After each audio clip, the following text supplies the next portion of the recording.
So in today's lecture, we'll talk about chemical equilibrium. Before starting chemical equilibrium, पहले हम study करते हैं कि रिएक्शन की हम कितनी कैटेगरीज फॉर्म कर सकते हैं. तो रिएक्शन को जनरली दो कैटेगरी में ब्रेक किया जाता है डिपेंडिंग अपॉन कि वो कंप्लीट होते हैं या नहीं होते हैं. तो अगर रिएक्शन आपका कंप्लीट हो जाता है that means reaction go for completion. तो अगर रिएक्शन कंप्लीट हो रहा है तो उस टाइप के रिएक्शन को हम लोग क्या कहते हैं, इररिवर्सिबल रिएक्शंस कहते हैं. तो those type of reactions are known as irreversible reactions. Second type के रिएक्शंस वो होते हैं जो कभी कंप्लीट नहीं होते हैं, that means they do not go for completion. वो कभी कंप्लीट नहीं होते हैं. उस कैटेगरी के रिएक्शन को हम लोग क्या कहते हैं, रिवर्सिबल रिएक्शंस कहते हैं. Those type of reactions are known as reversible reactions. तो रिएक्शन की हमने दो कैटेगरीज बनाई हैं. फर्स्ट होता है रिवर्सिबल, सेकंड होता है इररिवर्सिबल. सो बेसिकली होगा क्या कि अगर आपके पास कोई रिएक्टेंट है ए, आप उसको 0 सेकेंड्स पे ऑब्जर्व करते हो, मतलब रिएक्शन आपने स्टार्ट नहीं किया तो उसके कुछ ए मोल्स क्या है यहाँ पे प्रेजेंट है और हमारे पास जो बी है प्रोडक्ट है वो उस टाइम फॉर्म नहीं हुआ होगा, तो उसके जो मोल्स है वो कितने हैं, 0 है. रिएक्शन जब क्या होता है एंड हो जाता है, किसी भी टाइम पे एंड हुआ, सपोज टी सेकंड्स पे जो हमारा रिएक्शन है वो ख़त्म हो गया. तो ख़त्म क्यों हुआ, क्योंकि हमने रिएक्शन के अंदर ये ऑब्जर्व किया कि जो रिएक्टेंट है वो कम्प्लीटली क्या हो चुका है, कंज्यूम हो चुका है और किस में ट्रांसफॉर्म हो गया है, प्रोडक्ट में ट्रांसफॉर्म हो गया है. तो रिएक्टेंट अगर कम्प्लीटली कंज्यूम हो जाते हैं और प्रोडक्ट में कन्वर्ट हो जाते हैं तो उसको हम किससे दिखाते हैं, सिंगल हेडेड एरो से दिखाते हैं. और ये हमारे पास कौन सा रिएक्शन होता है, इररिवर्सिबल रिएक्शन होता है. तो इररिवर्सिबल रिएक्शन में there is a complete conversion of reactant into product. But अगर यही रिएक्शन ऐसे होता कि आपको ए से क्या फॉर्म करना है, बी फॉर्म करना है, जब रिएक्शन हमने स्टार्ट किया होगा तो ए का कुछ ना कुछ अमाउंट यहाँ प्रेजेंट होगा. सपोज कितने मोल्स है, अगेन ए मोल्स है, तो बी का अमाउंट कितना होगा, हमारे पास 0 होगा. Eight a particular time interval हम रिएक्शन को चेक करते हैं तो हम देखते हैं कि ए कितना बचा है, ए माइनस एक्स बचा है और बी हमारा कितना फॉर्म हो गया है, एक्स फॉर्म हो गया है. ये सपोज हमने 10 सेकेंड्स पे ऑब्जर्व किया. फिर हम 20 सेकेंड पे रिएक्शन को ऑब्जर्व करते हैं तो हमें स्टिल क्या मिलता है, ए जो है वो ए माइनस एक्स मिलता है और बी का अमाउंट कितना मिलता है, एक्स मिलता है. 30 सेकेंड्स पे चेक किया तब भी आपको सेम मिल रहा है. 50 सेकेंड, 100 सेकेंड, मतलब आप कितने भी टाइम इंटरवल पे इसको चेक करो, जो हमारे पास ए का अमाउंट है, मतलब जो रिएक्टेंट का अमाउंट है ए माइनस एक्स, और जो प्रोडक्ट का अमाउंट है एक्स, वो क्या हो चुका है, हमारे पास फिक्स हो गया है. दैट मीन्स क्या हो चुका है, वो कांस्टेंट हो चुका है. तो ये जो रिएक्शन होते हैं जिसमें एक रिएक्टेंट हमारा कंप्लीटली प्रोडक्ट के अंदर नहीं जाता है, उस रिएक्शन को हम लोग क्या कहते हैं, रिवर्सिबल रिएक्शन कहते हैं. रिएक्शन वेसल के अंदर रिएक्टेंट भी प्रेजेंट होता है, प्रोडक्ट भी प्रेजेंट होता है. रिएक्टेंट टोटली कंज्यूम नहीं होगा तो रिएक्शन किस कैटेगरी को बिलोंग करेगा, रिवर्सिबल कैटेगरी को बिलोंग करेगा. हम जो टॉपिक स्टडी कर रहे हैं chemical equilibrium, chemical equilibrium apply किस पर होता है, रिवर्सिबल रिएक्शंस पे अप्लाई होता है. नाउ जो रिवर्सिबल रिएक्शंस होते हैं, उन रिवर्सिबल रिएक्शन की एक प्रॉपर्टी होती है कि रिवर्सिबल रिएक्शन में हम लोग क्या कर सकते हैं, हमारे पास जो रिएक्टेंट होता है उस रिएक्टेंट से हम कहाँ जा सकते हैं, प्रोडक्ट में जा सकते हैं. लाइकवाइज हम प्रोडक्ट से कहाँ जा सकते हैं, रिएक्टेंट में भी जा सकते हैं. मतलब रिएक्टेंट आपका ट्रांसफॉर्म होकर क्या बना रहा होगा, प्रोडक्ट बना रहा होगा, एंड प्रोडक्ट भी हमारा ट्रांसफॉर्म होकर क्या बना रहा है, रिएक्टेंट फिर से जनरेट कर रहा है. तो रिएक्टेंट जब प्रोडक्ट में जा रहा है तो आप उसको सिंगल हेडेड एरो से दिखाओगे. प्रोडक्ट जब रिएक्टेंट में वापस जा रहा है तो उसको अगेन आप किससे दिखाओगे, सिंगल हेडेड एरो से दिखाओगे. तो जहाँ भी डबल हेडेड एरो कलेक्टिवली लगे होते हैं उस रिएक्शन को हम कौन सी कैटेगरी में ब्रेक करते हैं, रिवर्सिबल रिएक्शन की कैटेगरी में ब्रेक करते हैं. In a reversible reactions reactant are converted into product, likewise product can also convert back into reactant. Clear. Now अगर आपके पास कोई जनरल रिएक्शन है, हमारे पास है रिएक्टेंट है P और उसको हम किस में कन्वर्ट कर रहे हैं, Q में कन्वर्ट कर रहे हैं. क्योंकि रिएक्शन आपका रिवर्सिबल नेचर का है तो कंप्लीट नहीं हुआ होगा तो हम किससे दिखाएंगे, उसको सिंगल हेडेड एरो से दिखा रहे हैं. P से Q जा रहे हैं, मतलब हम रिएक्टेंट से किस तरफ जाना चाहते हैं, प्रोडक्ट की तरफ जाना चाहते हैं. तो प्रोडक्ट की फॉर्मेशन किस डायरेक्शन में होती है, फॉरवर्ड डायरेक्शन में होती है. तो यहाँ पर हम क्या लिखेंगे, this is rate of forward reaction. This is rate of forward reaction. Forward जाने का मीनिंग क्या है, reaction going in forward direction, इसका मीनिंग होता है कि हमारे पास जो रिएक्टेंट है वो किस में कन्वर्ट हो रहा है, प्रोडक्ट में कन्वर्ट हो रहा है. ठीक है, प्रोडक्ट आपका राइट हैंड साइड पर होता है, रिएक्टेंट हम लेफ्ट हैंड साइड पे लिखते हैं. तो अगर हमारा रिएक्टेंट कन्वर्ट होकर किस में जाता है, प्रोडक्ट में चला जाता है, तो उसको हम लोग क्या कहते हैं, रेट ऑफ फॉरवर्ड रिएक्शन. और अगर हमारा जो प्रोडक्ट है वो कन्वर्ट होकर किस में चला जाता है, रिएक्टेंट में वापस चला जाता है, तो उसको हम लोग क्या बोलते हैं, बैकवर्ड रिएक्शन. ठीक है, तो उसको बोलेंगे rate of backward reaction. Backward reaction. Rate का मीनिंग क्या होता है? अगर आपको रेट का मीनिंग नहीं पता तो रेट बेसिकली क्या होता है, ये कॉन्सेंट्रेशन का चेंज होता है, चाहे वो कॉन्सेंट्रेशन का चेंज रिएक्टेंट के लिए हो या प्रोडक्ट के लिए हो, in given duration of time. मतलब आपके पास रिएक्टेंट का क्या होगा, कुछ ना कुछ अमाउंट प्रेजेंट होगा, वो रिएक्टेंट किस में ट्रांसफॉर्म हो रहा है, प्रोडक्ट में क्या हो रहा है, ट्रांसफॉर्म हो रहा है, तो कितना अमाउंट उसका चेंज होके प्रोडक्ट में जा रहा है उसको हम लोग क्या बोलते हैं, कॉन्सेंट्रेशन का चेंज। और कितने टाइम में ये चेंज हो रहा है उसको कलेक्टिवली क्या बोलते हैं, रेट कहते हैं। तो अगर हम कहते हैं कि रेट ऑफ फॉरवर्ड डायरेक्शन हमारे पास क्या है, ज़्यादा है, तो मतलब रिएक्टेंट की प्रोडक्ट में कन्वर्ट होने की एबिलिटी क्या होती है, ज़्यादा होती है। और अगर हम कहते हैं कि रेट ऑफ बैकवर्ड रिएक्शन ज़्यादा है तो प्रोडक्ट की रिएक्टेंट में जाने की जो एबिलिटी है वो क्या होती है, ज़्यादा होती है। रेट को जनरली आप स्पीड से लिंक कर लो, ठीक है, कि रेट का मतलब क्या, स्पीड है। अगर हम कहते हैं रिएक्शन की रेट ज़्यादा है, rate of reaction is faster, तो दैट मीन्स जो रिएक्टेंट है आपका वो ज़्यादा कन्वर्ट होने की टेंडेंसी रखता है, प्रोडक्ट में जाने की टेंडेंसी रखता है, तो प्रोडक्ट का अमाउंट आपको क्या मिल जाएगा, ज़्यादा मिल जाएगा। और अगर हम ये कहते हैं कि rate of backward reaction is more, तो इसका मतलब प्रोडक्ट की रिएक्टेंट में जाने की एबिलिटी क्या है, बहुत ही ज़्यादा है। तो इस केस में आपको रिएक्टेंट क्या मिल जाएगा, ज़्यादा मिल जाएगा, ठीक है। जब रेट की हमें अंडरस्टैंडिंग हो जाएगी तो हम लोग क्या डिफ़ाइन कर सकते हैं, जो हमारा मेन टॉपिक है इक्विलिब्रियम, उसको हम डिफ़ाइन कर सकते हैं। तो इक्विलिब्रियम रिएक्शन की वो स्टेज होती है जहाँ पर रेट ऑफ फॉरवर्ड रिएक्शन किसके इक्वल हो जाती है, रेट ऑफ बैकवर्ड रिएक्शन के इक्वल हो जाती है। रेट ऑफ बैकवर्ड रिएक्शन इसके इक्वल हो जाती है। इक्विलिब्रियम रिएक्शन की वो स्टेज होती है जिस स्टेज पर rate of forward reaction becomes equal to rate of backward reaction. So equilibrium को हम डिफाइन कैसे कर सकते हैं, तो इसकी जो डेफिनेशन है वो इस तरीके से लिखी जा सकती है। It is that stage of a reaction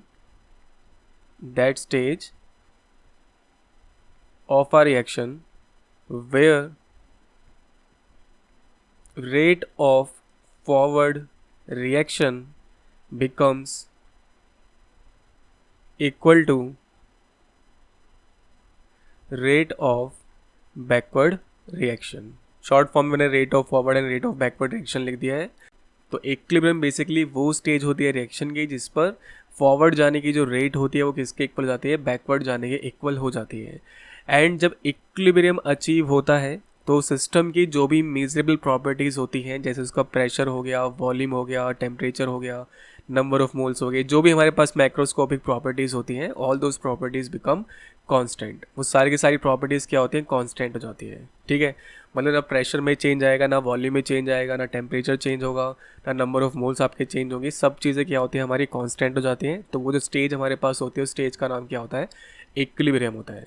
तो हमारे पास जो रिवर्सिबल रिएक्शंस हैं वो बेसिकली क्या होते हैं, ऐसे रिएक्शंस जिसमें रिएक्टेंट जो होता है वो प्रोडक्ट में जाने की एबिलिटी रखता है एंड प्रोडक्ट वापस किस में जाने की एबिलिटी रखता है, रिएक्टेंट में वापस जाने की एबिलिटी रखता है। तो उस कैटेगरी के रिएक्शन को हम क्या बोलते हैं, रिवर्सिबल रिएक्शन कहते हैं। जब हम रिएक्टेंट से प्रोडक्ट की साइड जाते हैं तो उसको कहते हैं रेट ऑफ फॉरवर्ड रिएक्शन। जब हम प्रोडक्ट से वापस किस में जा रहे होते हैं, रिएक्टेंट में वापस जा रहे हैं, तो उसको हम किससे दिखाते हैं, रेट ऑफ बैकवर्ड रिएक्शन से दिखाते हैं। और रेट का मतलब होता है कॉन्सेंट्रेशन का चेंज कितना हो रहा है पर यूनिट टाइम में। किसकी कॉन्सेंट्रेशन चेंज कर सकते हैं, या तो रिएक्टेंट की कॉन्सेंट्रेशन चेंज हो रही है या प्रोडक्ट की कॉन्सेंट्रेशन हमारे पास चेंज हो रही है। तो कितनी कॉन्सेंट्रेशन चेंज होती है पर यूनिट टाइम में, उसको रेट से डिनोट किया जाता है। तो अगर हम कह रहे हैं कि फॉरवर्ड जाने की रेट ज़्यादा है तो रिएक्शन जो है वो प्रोडक्ट फेवरेबल होगा, मतलब उसमें प्रोडक्ट का अमाउंट क्या बनेगा, ज़्यादा बनेगा। और अगर हम कहते हैं रिएक्शन जो है बैकवर्ड रिएक्शन को फेवर कर रहा है तो ऐसे केस में जो रिएक्टेंट का अमाउंट है वो ज़्यादा रहेगा और प्रोडक्ट का अमाउंट क्या बनेगा, कम बनेगा। सो जब भी कोई रिवर्सिबल रिएक्शन टेक प्लेस करता है उस रिवर्सिबल रिएक्शन में क्या होता है, इनिशियली जो रिएक्टेंट होता है वो किस में कन्वर्ट हो रहा होता है, प्रोडक्ट में कन्वर्ट हो रहा होता है, बट एंटायरली वो प्रोडक्ट के अंदर कन्वर्ट नहीं हो सकता। आफ्टर सम टाइम जो प्रोडक्ट होता है वो डिसइंटीग्रेट होकर फिर से किस में कन्वर्ट हो जाता है, रिएक्टेंट में कन्वर्ट हो जाता है। तो ऐसे रिएक्शन जो रिएक्टेंट से प्रोडक्ट और प्रोडक्ट से रिएक्टेंट जाने की एबिलिटी रखते हैं उन रिएक्शंस को रिवर्सिबल रिएक्शन बोला जाता है। जब रिएक्शन हमारा चल रहा होता है तो रिएक्शन की एक स्टेज ऐसी आती है जहाँ पे फॉरवर्ड जाने की जो रेट होती है वो किसके इक्वल हो जाती है, बैकवर्ड जाने की रेट के इक्वल हो जाती है। और उस स्टेज का नाम क्या होता है कि रिएक्शन किस पे पहुँच गया है, इक्विलिब्रियम पे पहुँच गया है। तो इक्विलिब्रियम पर जो सिस्टम की मेजरेबल प्रॉपर्टीज़ होती हैं like pressure, volume, temperature, number of moles, ये सब के सब क्या हो जाते हैं, कांस्टेंट हो जाते हैं। ठीक है, मतलब कॉन्सेंट्रेशन भी यहाँ पे ऐड कर सकते हो, तो कॉन्सेंट्रेशन वगैरह भी क्या हो जाती है यहाँ, कांस्टेंट हो जाती है। और बट रेट जो होते हैं हमारे, rate of forward reaction and rate of backward reaction, ये आपस में क्या हो जाते हैं, इक्वल हो जाते हैं।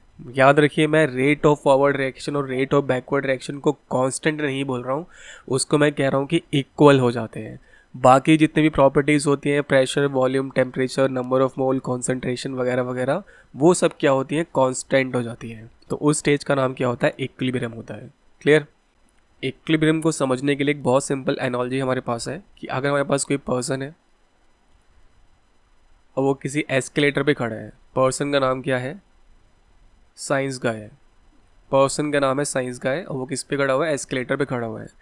इसको ऊपर की तरफ जाना है बट एस्केलेटर हमारा वर्क नहीं कर रहा, तो ये ऊपर 3-4 स्टेप्स लेता है और इस पॉइंट तक पहुंच जाता है। जो साइंस गाय है वो यहाँ पे आके खड़ा हो जाता है, मतलब यहाँ तक पहुँच जाता है।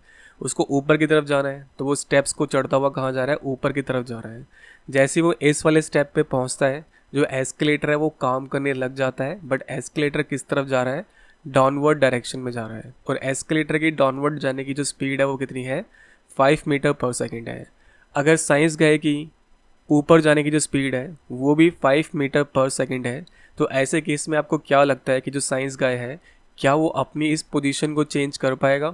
क्या लगता है? बिल्कुल भी नहीं कर पाएगा। एग्जैक्टली वो अपनी पोजीशन को चेंज नहीं कर पाएगा, क्योंकि जितनी स्पीड से वो फॉरवर्ड डायरेक्शन में मूव कर रहा है उतनी स्पीड से वो कहाँ आ रहा है, बैकवर्ड डायरेक्शन में आ रहा है। ठीक है, मतलब रेट ऑफ फॉरवर्ड रिएक्शन, जितनी स्पीड से रिएक्शन फॉरवर्ड डायरेक्शन में जा रहा है उतनी स्पीड से रिएक्शन कहाँ जा रहा है, बैकवर्ड डायरेक्शन में जा रहा है। ठीक है, तो इसका मतलब क्या, जो साइंस का है वो वर्क नहीं कर रहा, क्या उसकी एनर्जी कंज्यूम नहीं हो रही, क्या वो वर्क डन नहीं कर रहा, क्या वो फोर्स नहीं लगा रहा, वो सारे काम कर रहे हैं। मतलब रिएक्शन आपका रुका नहीं है। ठीक है, रिएक्शन आपका स्टॉप नहीं हुआ, बट रिएक्शन में हुआ क्या है, जो प्रेशर है, वॉल्यूम है, टेम्परेचर है, कॉन्सेंट्रेशन है, इनका जो चेंज है वो क्या हो चुका है, कांस्टेंट हो चुका है। तो ऐसा लगता है कि रिएक्शन रुक गया है, बट एक्चुअली में रिएक्शन चल रहा है।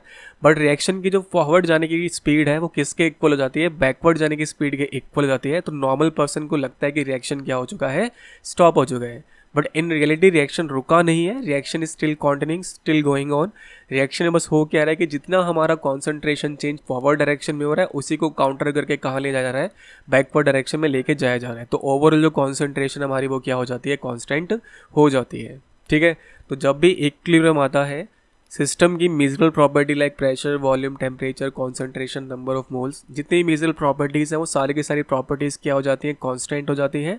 और हमारे पास क्या चीज़ इक्वल हो जाती है, रेट हमारे पास इक्वल हो जाती है। जिस स्पीड से वो फॉरवर्ड डायरेक्शन में जा रहा है उसी स्पीड से वो बैकवर्ड डायरेक्शन में भी आ रहा है। तो ये जो रेट है, these rates are equal. Pressure, volume, temperature, concentration, these are not equal, these become constant at equilibrium. Constant हो जाते हैं, इक्वल नहीं होती हैं। इक्वल कौन होता है, rate of reactions are equal, rate of forward reaction becomes equal to rate of backward reaction. So ऐसा कोई भी रिएक्शन जिसमें rate of forward reaction rate of backward reaction के इक्वल हो जाती है, सो इन दैट केस हम ये कंक्लूड करते हैं कि रिएक्शन किस में चला गया है, इक्विलिब्रियम में चला गया है। अगर हम कॉन्सेंट्रेशन टाइम कर्व को देखें तो इनिशियली हमारे पास जो कॉन्सेंट्रेशन होगी वो किसकी प्रेजेंट होगी, रिएक्टेंट की प्रेजेंट होगी। उस टाइम प्रोडक्ट की कॉन्सेंट्रेशन कितनी होगी, 0 होगी। तो ये जो कर्व है ग्रीन कलर का वो किसको रिप्रेजेंट कर रहा है, रिएक्टेंट की कॉन्सेंट्रेशन को रिप्रेजेंट कर रहा है। और ये जो आपके पास सेकंड कर्व है वो किसको रिप्रेजेंट कर रहा है, प्रोडक्ट की कॉन्सेंट्रेशन को रिप्रेजेंट कर रहा है। तो इनिशियली जो होता है रिएक्टेंट की जो कॉन्सेंट्रेशन है वो डिक्रीज होती है एंड प्रोडक्ट की कॉन्सेंट्रेशन क्या होती है, इंक्रीज होती है।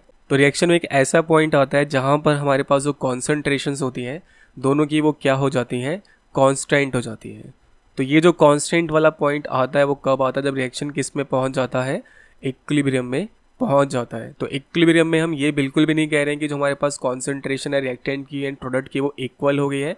हम ये बोल रहे हैं कि वो कॉन्सेंट्रेशंस क्या हो चुकी है, उनकी कांस्टेंट हो चुकी है। तो हमारे पास ये है रेट ऑफ फॉरवर्ड रिएक्शन को डिनोट करने के लिए कर्व, और ये है रेट ऑफ बैकवर्ड रिएक्शन को डिनोट करने के लिए कर्व। एक पॉइंट ऐसा आएगा जिस पॉइंट को हम लोग क्या कहते हैं, इक्विलिब्रियम कहते हैं। उस पॉइंट पर रेट ऑफ फॉरवर्ड रिएक्शन किसके इक्वल हो जाती है, रेट ऑफ बैकवर्ड रिएक्शन के इक्वल हो जाती है। ठीक है, so in starting products are formed and reactants are depleted, then reaction goes in forward direction, reaction कहाँ जाता है, फॉरवर्ड डायरेक्शन में जाता है। With time concentration of product increases so the rate of backward reaction increases. जैसे जैसे time आपका progress करेगा, जो प्रोडक्ट की कॉन्सेंट्रेशन है बढ़ने लग जाएगी और रिएक्टेंट की कॉन्सेंट्रेशन क्या होने लग जाएगी, कम होने लग जाएगी। तो फिर रिएक्शन की फॉरवर्ड जाने की टेंडेंसी क्या होने लग जाएगी, कम होने लग जाएगी। और किस में जाने की टेंडेंसी बढ़ने लग जाएगी, बैकवर्ड जाने की टेंडेंसी उसकी बढ़ने लग जाएगी। दैट इज़ वाई जो रेट ऑफ फॉरवर्ड रिएक्शन है वो कम होने लग जाती है और रेट ऑफ बैकवर्ड रिएक्शन क्या होती है आपकी, ज़्यादा होने लग जाती है। एक पर्टिकुलर स्टेज पर जब रिएक्शन पहुंचता है तो रिएक्शन मतलब जब कहाँ आ जाता है, इक्विलिब्रियम पे आ जाता है, तब रेट ऑफ फॉरवर्ड रिएक्शन किसके इक्वल हो जाती है, रेट ऑफ बैकवर्ड रिएक्शन के इक्वल हो जाती है। ठीक है, तो रिएक्शन हमारा रुका नहीं है, स्टॉप नहीं हुआ है, reaction is still going on, but हमारे पास जो फॉरवर्ड जाने की स्पीड है वो किसके इक्वल आ गई है, बैकवर्ड जाने के इक्वल आ गई है। इसलिए हम इस टाइप के इक्विलिब्रियम को क्या कहते हैं, डायनेमिक इक्विलिब्रियम कहते हैं। तो equilibrium is dynamic in nature, means reaction is not stopped but the formation and degradation are occurring at the same rate. ठीक है, रिएक्शन आपका रुका नहीं है, रिएक्शन चल रहा है, बट जो हमारे पास प्रोडक्ट की फॉर्मेशन है और उसकी जो डिग्रेडेशन है वो सेम रेट से चल रही है। तो ऐसा लगता है कि हमारे पास रिएक्शन रुक गया है, बट रिएक्शन स्टॉप नहीं हुआ है, reaction is still going on. इसलिए इस टाइप के इक्विलिब्रियम को हम लोग क्या कहते हैं, डायनेमिक इक्विलिब्रियम कहते हैं। क्लियर। नेक्स्ट टॉपिक हमारे पास है law of mass action. Law of mass action क्या स्टेट करता है कि किसी भी रिएक्शन की जो रेट होती है, rate of a reaction is directly proportional to, किसके डायरेक्टली प्रोपोर्शनल होती है, product of active masses of reactants raised to the power of their stoichiometric coefficient. ठीक है, अब इसका मीनिंग क्या है, तो अगर हमारे पास एक स्टैंडर्ड रिएक्शन है like N1P plus N2Q is reversible with N3R plus N4S, तो हमें लॉ ऑफ मास एक्शन ये बता रहा है कि रिएक्शन की जो रेट होती है वो किसके डायरेक्टली प्रोपोर्शनल होती है, product of active masses of reactant, product of active masses of reactant. Active mass क्या है उसको डिस्कस करते हैं अभी, और अभी हम इसको ज़रा डिफाइन कर लेते हैं लॉ ऑफ मास एक्शन को। तो rate of a reaction is directly proportional to product of active masses of reactant. आपको रिएक्टेंट के एक्टिव मासेज लेने हैं raised to the power of this stoichiometric coefficient. ये जो आगे N1, N2, N3, N4 place है, ये इसके स्टोइकियोमेट्रिक कोफिशिएंट है। तो हमें जो स्टोइकियोमेट्रिक कोफिशिएंट्स हैं वो पावर में लगाने हैं, मतलब P का स्टोइकियोमेट्रिक कोफिशिएंट क्या है N1, Q का स्टोइकियोमेट्रिक कोफिशिएंट क्या है N2। तो R is directly proportional to product of active masses of P and Q raised to the power of the stoichiometric coefficient. Now proportionality sign हटाने के लिए constant लगाया जाता है K, तो हमें क्या मिल जाएगा, P की पावर N1 एंड Q की पावर N2। ये हमने जो फॉर्म किया है, ये लॉ ऑफ मास एक्शन से इसको हमने फॉर्म किया है। ठीक है, अभी K हमारे पास क्या होता है, K हमारे पास प्रोपोर्शनैलिटी कांस्टेंट है जिसका नाम क्या होता है, रेट कांस्टेंट होता है। K is known as rate constant. Clear है। जैसे कि एग्जांपल देखें अगर हम लोग, जैसे हमारे पास एक रिएक्शन है standard N2 plus 3H2 is reversible with 2NH3। तो इस रिएक्शन के लिए अगर रेट ऑफ रिएक्शन लिखी जाए तो rate of reaction is equal to K product of active masses of reactant. तो रिएक्टेंट हमारे पास कौन है, N2 और H2 है, raise to the power of the stoichiometric coefficient N2 की पावर 1 है और H2 की पावर हमारे पास कितनी हो जाएगी, 3 हो जाएगी। ठीक है, तो ऐसे हम लोग इसको शो करते हैं, rate of a reaction show किया जाता है। तो लॉ ऑफ मास एक्शन में क्या कहता है कि किसी भी रिएक्शन की जो रेट होती है वो किसके डायरेक्टली प्रोपोर्शनल होती है, product of active masses of reactant raise to the power of the stoichiometric coefficient. Proportionality से हटाने के लिए हम K यूज़ करते हैं और K को हम लोग क्या बोलते हैं, रेट कांस्टेंट कहते हैं। नाउ एक्टिव मास क्या है, एक्टिव मास को दो फेजेस में डिफाइन किया जा सकता है। पहला फेज जो हमारे पास होता है वो हमारे पास एक्वस फेज होता है, ठीक है, और सेकंड फेज जो हमारे पास होता है वो गैसियस फेज होता है। तो दो फेजेस में रिएक्शन करवाने हैं, एक्वस फेज में करवाने हैं और गैसियस फेज में आपको रिएक्शन करवाने हैं। जब आप एक्वस फेज में रिएक्शन करवा रहे हो तो हमारे पास एक्टिव मास जो होता है वो क्या हो जाती है, कॉन्सेंट्रेशन हो जाती है। और स्पेसिफिकली कॉन्सेंट्रेशन की कौन सी टर्म हम लोग यूज़ करते हैं, मोलैरिटी को यूज़ करते हैं। तो molarity is our active mass of reactant in terms of aqueous form. जब रिएक्शन एक्वस सॉल्यूशन में चल रहा है, लिक्विड फॉर्म में आपका रिएक्शन है, तो हम लोग कॉन्सेंट्रेशन या एक्टिव मास को क्या लेके चलते हैं, मोलैरिटी मान के चलते हैं। और जब रिएक्शन गैसियस फेज में चल रहा होता है तो हम लोग क्या लेके चलते हैं, पार्शियल प्रेशर लेके चलते हैं, तो गैस का जो पार्शियल प्रेशर होता है वो हमारा क्या बन जाता है, एक्टिव मास बन जाता है। ठीक है, एक्टिव मास के बाद आपको कुछ दो चीज़ें पता रहनी चाहिए कि अगर आपके पास एक हेट्रोजीनियस इक्विलिब्रिया है और एक होमोजीनियस इक्विलिब्रिया है, तो कहाँ पे आपको क्या चीज़ वन लेनी है वो आपको पता होना चाहिए। तो अगर आपके पास एक हेट्रोजीनियस इक्विलिब्रियम है, हेट्रोजीनियस इक्विलिब्रियम है, तो हेट्रोजीनियस इक्विलिब्रियम में क्या होता है, जैसे आपके पास एक स्टैंडर्ड रिएक्शन है CaCO3 जो किस फॉर्म में है, सॉलिड की फॉर्म में है। ये क्या होता है, डिकम्पोज होता है हीट करने पर और किस में ब्रेक हो जाता है, कैल्शियम ऑक्साइड सॉलिड और उसके साथ CO2 गैस में कन्वर्ट हो जाता है। तो अगर हम स्टेट्स को देखें, फेजेस को देखें, तो हमारे पास जो कैल्शियम कार्बोनेट है वो सॉलिड है, कैल्शियम ऑक्साइड भी सॉलिड है, बट जो CO2 वो किस फॉर्म में है, गैसेस फॉर्म में है।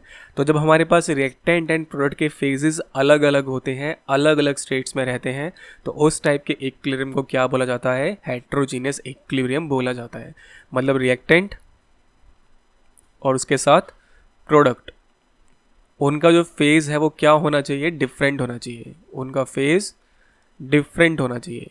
मतलब कोई सॉलिड होगा, कोई लिक्विड होगा, कोई गैसेस फॉर्म में होगा, तो उस टाइप के इक्विलिब्रियम को हम लोग क्या कहते हैं, हेट्रोजीनियस इक्विलिब्रियम कहते हैं। तो जब भी हेट्रोजीनियस इक्विलिब्रियम आए और उसमें आपको कोई सॉलिड दे रखा हो, तो सॉलिड का जो एक्टिव मास होता है, सॉलिड्स के जो एक्टिव मास होते हैं वो क्या कर दिए जाते हैं, वन ले लिए जाते हैं। इसके पीछे रीज़न है, अभी रीज़न हम क्लियर करते हैं। उसका एक्टिव मास कितना मान लिया जाता है, यूनिटी मतलब 1 मान लिया जाता है। ठीक है, अगर हम सेकेंड रिएक्शन देखें, Ag2O सॉलिड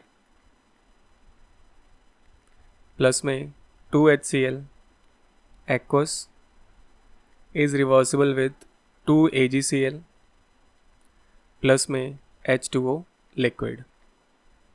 ठीक है, ये हमारे पास रिएक्शन है। तो हेट्रोजीनियस इक्विलिब्रियम में प्योर सॉलिड और प्योर लिक्विड का एक्टिव मास क्या लिया जाता है, 1 लिया जाता है। तो वाटर का और सिल्वर ऑक्साइड का जो एक्टिव मास हमारे पास होगा वो क्या ले लिया जाएगा, 1 ले लिया जाएगा। तो जब भी हमारे पास, अच्छा AgCl भी किस फॉर्म में है, एक्वस फॉर्म में। ठीक है, तो जब भी हमारे पास क्या होता है, कोई रिएक्शन होता है और वो हेट्रोजीनियस इक्विलिब्रियम का एग्जाम्पल होता है, तो हेट्रोजीनियस इक्विलिब्रियम में सिर्फ और सिर्फ क्या हमें काउंट करना होता है, गैसेस फेज को काउंट करना होता है, सॉलिड फेज और लिक्विड फेज। अगर हमारे पास क्या हो, प्योर सॉलिड और प्योर लिक्विड हो, तो उनका जो एक्टिव मास है वो क्या कर दिया जाता है, 1 ले लिया जाता है। तो अगर हम चेक करेंगे ऐसा हम क्यों कर रहे हैं, तो कॉन्सेंट्रेशन बेसिकली क्या होती है, नंबर ऑफ मोल्स अपॉन में वॉल्यूम के इक्वल होती है। नंबर ऑफ मोल्स को हम लोग क्या लिख सकते हैं, गिवन मास अपॉन में मोलर मास इनटू में क्या लिखा जा सकता है, वॉल्यूम। इसको रीअरेंज करें तो गिवन मास अपॉन में आप वॉल्यूम कर दो, मल्टीप्लाई बाय क्या कर दो, आप मोलर मास मल्टीप्लाई कर दो। तो given mass upon volume is our density. तो ये वाली टर्म हमारे पास क्या बन जाती है, डेंसिटी बन जाती है। और डेंसिटी का डिवाइड हम किससे हो जाएगा, मोलर मास से हो जाएगा। तो एट अ पर्टिकुलर टेम्परेचर, किसी भी एक पर्टिकुलर टेम्परेचर पे रिएक्शन हो रहा है, तो at a particular temperature both density and molar mass are constant. Density और मोलर मास बदलते ही नहीं है, इसलिए सॉलिड और लिक्विड का एक्टिव मास क्या लिया जाता है, 1 लिया जाता है। तो जब भी कोई हेट्रोजीनियस इक्विलिब्रियम आपको दे रखा होगा, हेट्रोजीनियस इक्विलिब्रियम में pure solid plus pure liquid, इनका जो एक्टिव मास है आपको क्या लेके चलना है, 1 लेके चलना है, क्योंकि कांस्टेंट टेम्परेचर पर ये दोनों कभी चेंज नहीं होते। कौन दोनों, डेंसिटी और मोलर मास चेंज नहीं होते, इसलिए प्योर लिक्विड और प्योर सॉलिड का एक्टिव मास क्या लिया जाता है, 1 लिया जाता है।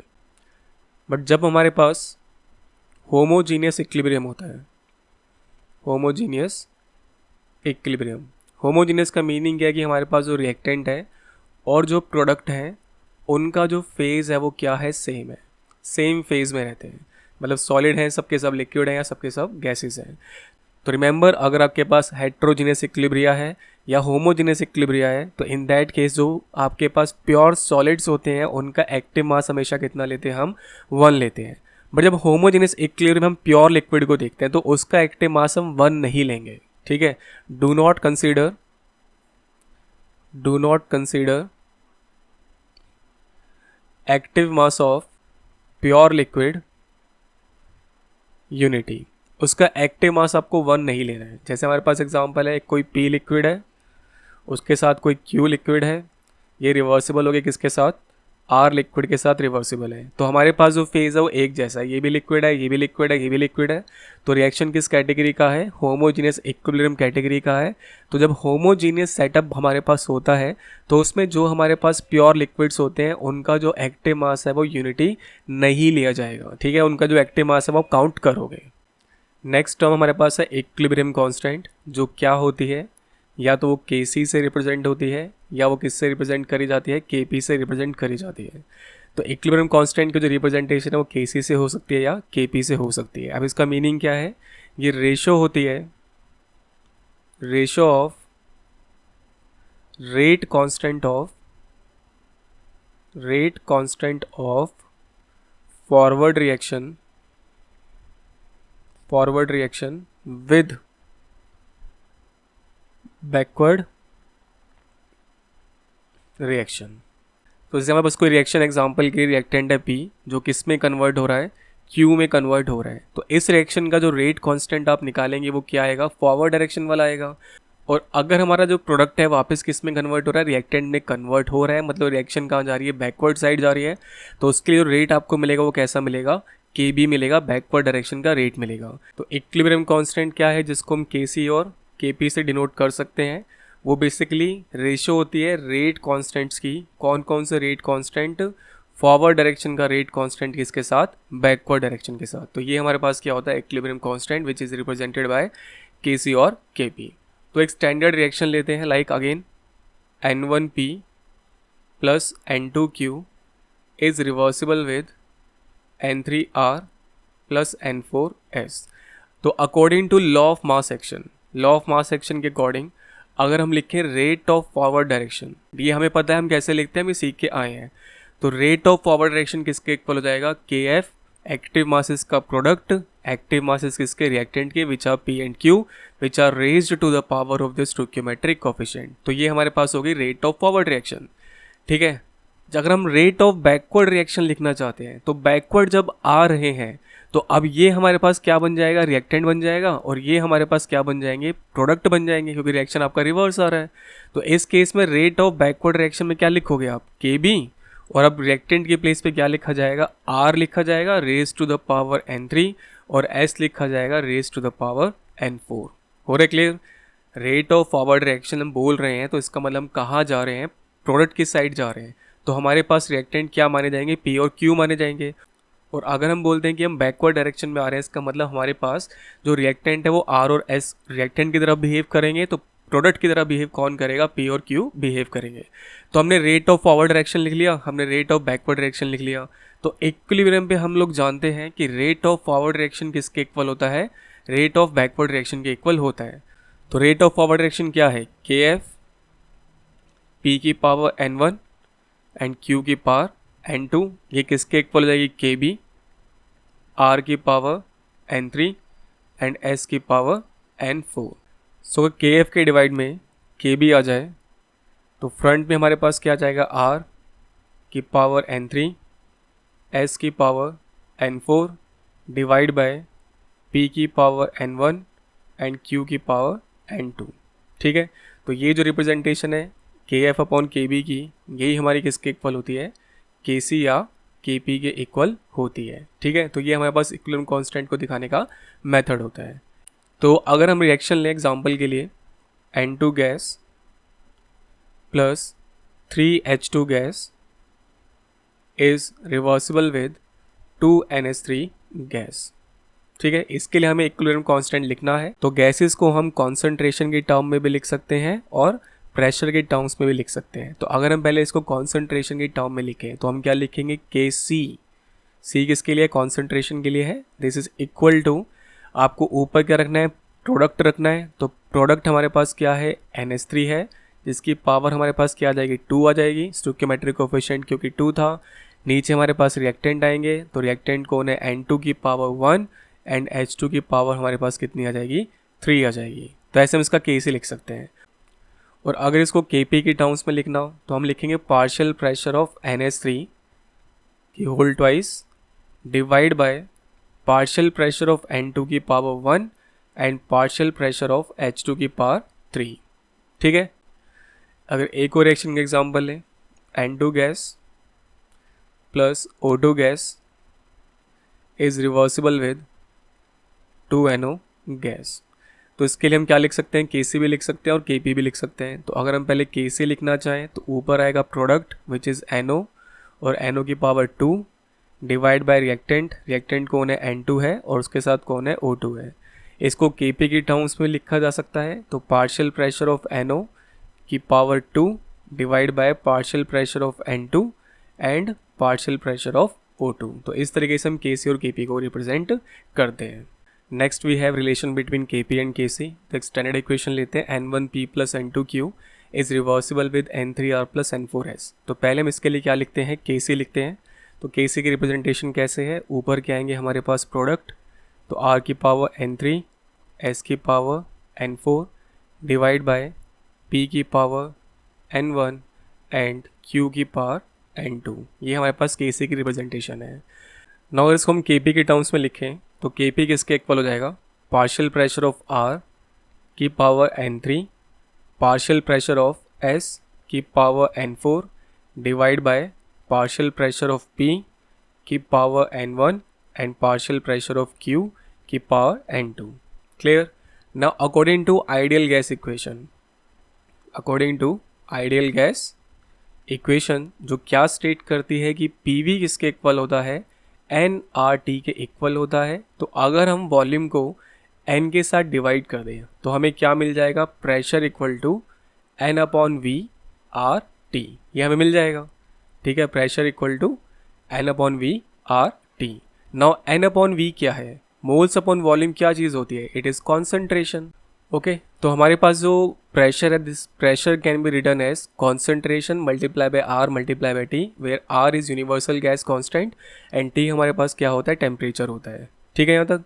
तो अगर हम लिखें पार्शियल प्रेशर ऑफ R, तो this will be equal to concentration of R multiply by RT। Similarly we can write partial pressure of S, this will be equal to CS RT, then partial pressure of P, this will be equal to CP RT, and partial pressure of Q, this will be equal to CQ RT। इस तरीके से इसको represent कर सकते हैं। Now जहाँ भी हमने पार्शियल प्रेशर की फॉर्म में इसको लिखा था वहाँ पे हम लोग किससे सब्स्टिट्यूट कर देंगे, कॉन्सेंट्रेशन वाली टर्म से इसको सब्स्टिट्यूट कर देंगे। तो हमें क्या मिलेगा, जो KP है, this KP will be equal to partial pressure of R, इसकी जगह हम क्या लिख सकते हैं, CR RT लिख सकते हैं। तो विल राइट CR RT और इसकी पावर हमारे पास कितनी है, N3 है।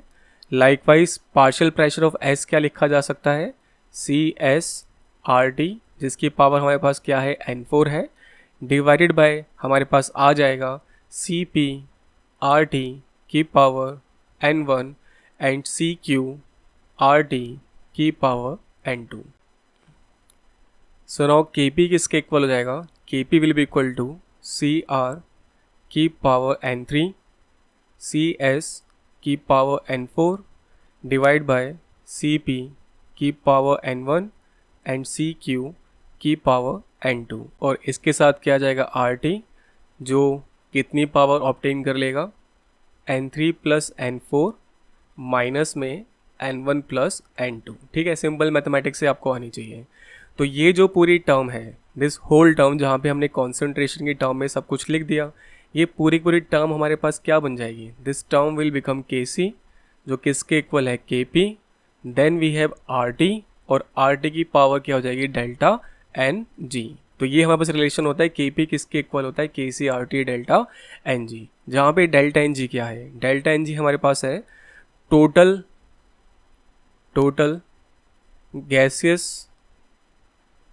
Gaseous mole of product minus में total gaseous mole of reactant.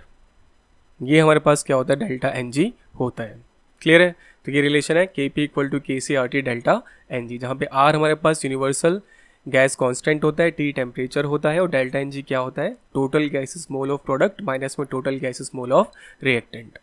Now NCERT के कुछ क्वेश्चन हम लोग अटेम्प्ट करते हैं। ये NCERT की बैक एक्सरसाइज का सेकंड क्वेश्चन है। जो क्वेश्चन है वो इस तरीके से कि 2S2 गैसेस फॉर्म में है प्लस O2 गैसेस फॉर्म में है, इज़ रिवर्सिबल विद 2SO3, ये भी किस फॉर्म में, गैसेस फॉर्म में है। कह रहा है इक्विलिब्रियम पर, ये सब कुछ क्वेश्चन में गिवन है कि इक्विलिब्रियम जब आता है तो ये देखा जाता है कि जो SO2 है उसका अमाउंट कितना है, 0.6 मोलर है, जो O2 है उसका अमाउंट है 0.82 मोलर, और SO3 जो है इसका अमाउंट है 1.90 मोलर। तो हमसे पूछ रहा है कि इस रिएक्शन का जो इक्विलिब्रियम कांस्टेंट है वो क्या होगा, मतलब आपको केसी निकालना है, क्योंकि कॉन्सेंट्रेशन दे रखी है तो आपको केसी सॉल्व करना है, सिंपल है। तो सॉल्यूशन पहले हम लोग केसी की एक्सप्रेशन लिखते हैं, तो एक्सप्रेशन में ऊपर कौन आएगा, प्रोडक्ट, तो SO3 की क्या आ जाएगी ऊपर, होल ट्वाइस, डिवाइड बाय नीचे कौन आएगा, रिएक्टेंट, तो पहले SO2 जिसकी पावर कितनी 2 हो जाएगी, देन O2 जिसकी पावर कितनी हो जाएगी 1, बस वैल्यू प्लेस करनी और आपका आंसर आ जाएगा। तो SO3 का अमाउंट कितना है, 1.9 है, इसका क्या करना है, आपने स्क्वायर करना है, डिवाइड बाय SO2 का अमाउंट कितना है 0.6, इसका हमें क्या करना है, अगेन स्क्वायर करना है, एंड O2 का अमाउंट कितना है 0.82, इसको हमें सॉल्व कर देना है। ठीक है, जब ये पूरा कैलकुलेट हो जाएगा तो आपके पास जो आंसर बनेगा वो बनेगा 12.22। अब यूनिट क्या होगी, वो यूनिट हमें थोड़ा सा सोचनी है, क्योंकि हम कॉन्सेंट्रेशन से डील कर रहे हैं। ठीक है, थोड़ा सा लॉजिकली सोचिएगा इस चीज़ को। अगर हम केसी लिख रहे हैं तो ऊपर कॉन्सेंट्रेशन है, तो कॉन्सेंट्रेशन यूनिट क्या होती है, मोल पर लीटर होती है, तो ऊपर हो जाएगा मोल पर लीटर का स्क्वायर, नीचे भी हो जाएगा मोल पर लीटर का स्क्वायर, और इधर क्या आ जाएगा, मोल पर लीटर आ जाएगा।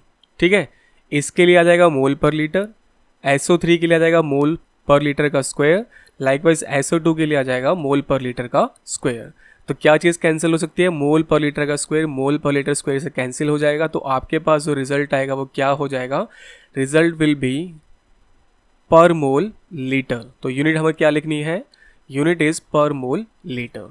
ठीक है, तो यूनिट हमें खुद बनाने आनी चाहिए, यूनिट यहाँ पे लर्न करने की रिक्वायरमेंट नहीं है, बस आपको पता होना चाहिए जो कॉन्सेंट्रेशन टर्म हम लोग मेंशन कर रहे हैं उसके अकॉर्डिंग सॉल्व करके हम लोग क्या लिखेंगे, यूनिट्स को मेंशन करेंगे। तो ये हो गया हमारा आंसर, जिसमें हमने क्या फाइंड आउट कर लिया, केसी फाइंड आउट कर लिया।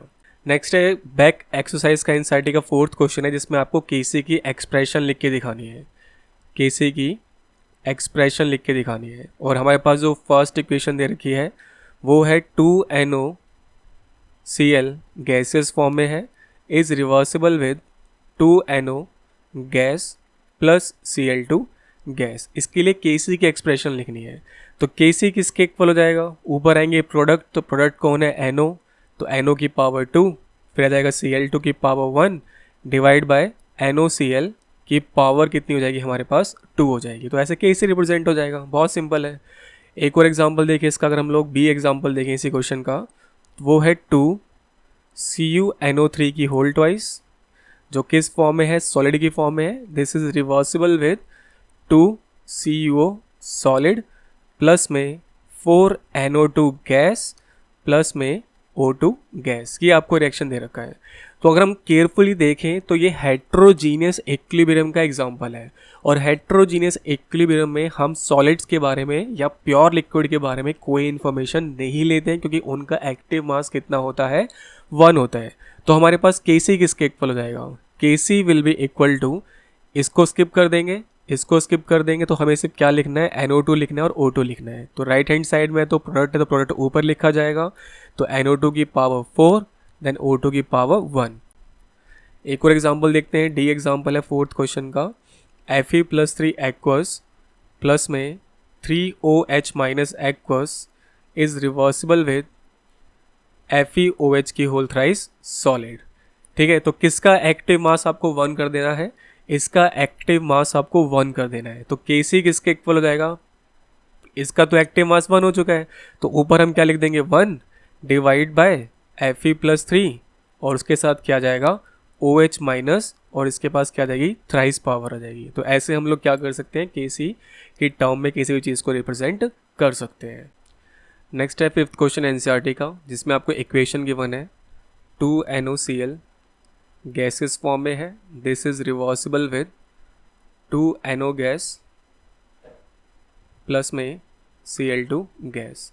रिएक्शन का जो Kp है वो हमें गिवन है 1.8 × 10⁻²। कोई यूनिट मेरे ख्याल से क्वेश्चन में गिवन नहीं है, बट हम यूनिट क्या लेके चलेंगे, इसकी बार लेके चलेंगे। और टेम्परेचर कितना है हमारे पास, 500 केल्विन है।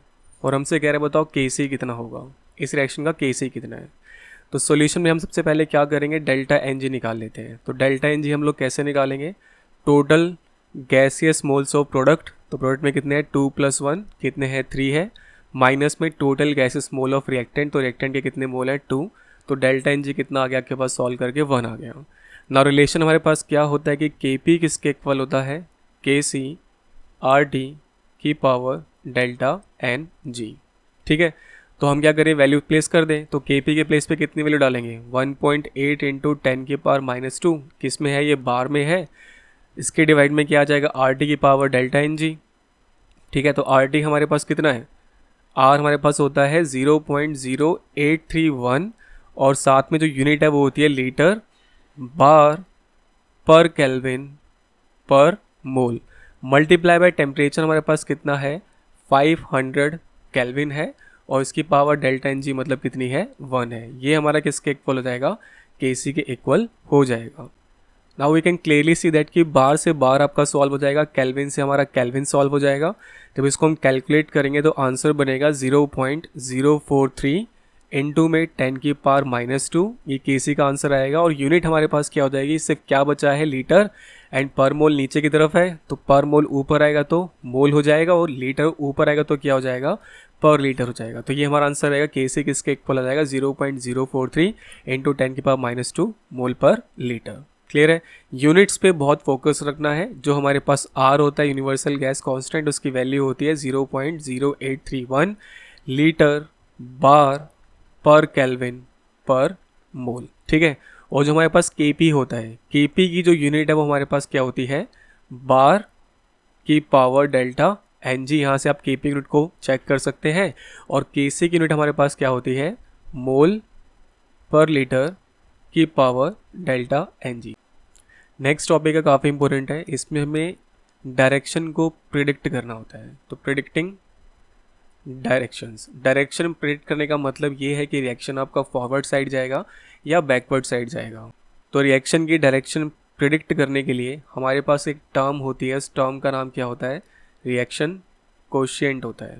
ठीक है, सिंबल क्या होता है इसका, क्यू होता है ना। क्वेश्चन जब आप सॉल्व करेंगे कैसे पता लगाएंगे रिएक्शन फॉरवर्ड जा रहा है या बैकवर्ड जा रहा है, एक सिंपल सी बात है, क्यू हमेशा क्या बनना चाहता है, के बनना चाहता है, बस इसको याद रखिएगा। Q always wants to become K। मतलब अगर आपके पास QC है तो वो क्या बनना चाहेगा, KC बनना चाहेगा। अगर आपके पास QP है तो वो क्या बनना चाहेगा, KP बनना चाहेगा। अभी रिएक्शन कोएफिशिएंट है क्या, अगर आपके पास एक रिएक्शन है N1P plus N2Q is reversible with N3R plus N4S। ठीक है, तो suppose time t equal to 0 पर इसका जो अमाउंट हमारे पास है कितना है 1 है, इसका अमाउंट कितना है सपोज 2 है, तो ये दोनों क्या होंगे, फॉर्म नहीं हुए होंगे। ठीक है, हमने देखा कि 10 सेकंड्स का टाइम हो चुका है, तो 10 सेकंड पर देखा तो ये कितना हो गया 0.5 हो गया है, और ये कितना हो गया 0.4 हो गया है, और ये कितने हो गए 0.1, ये आपका 0.2 हो गया है। कोई रैंडम डेटा हमने ऐसे पिक कर दिया।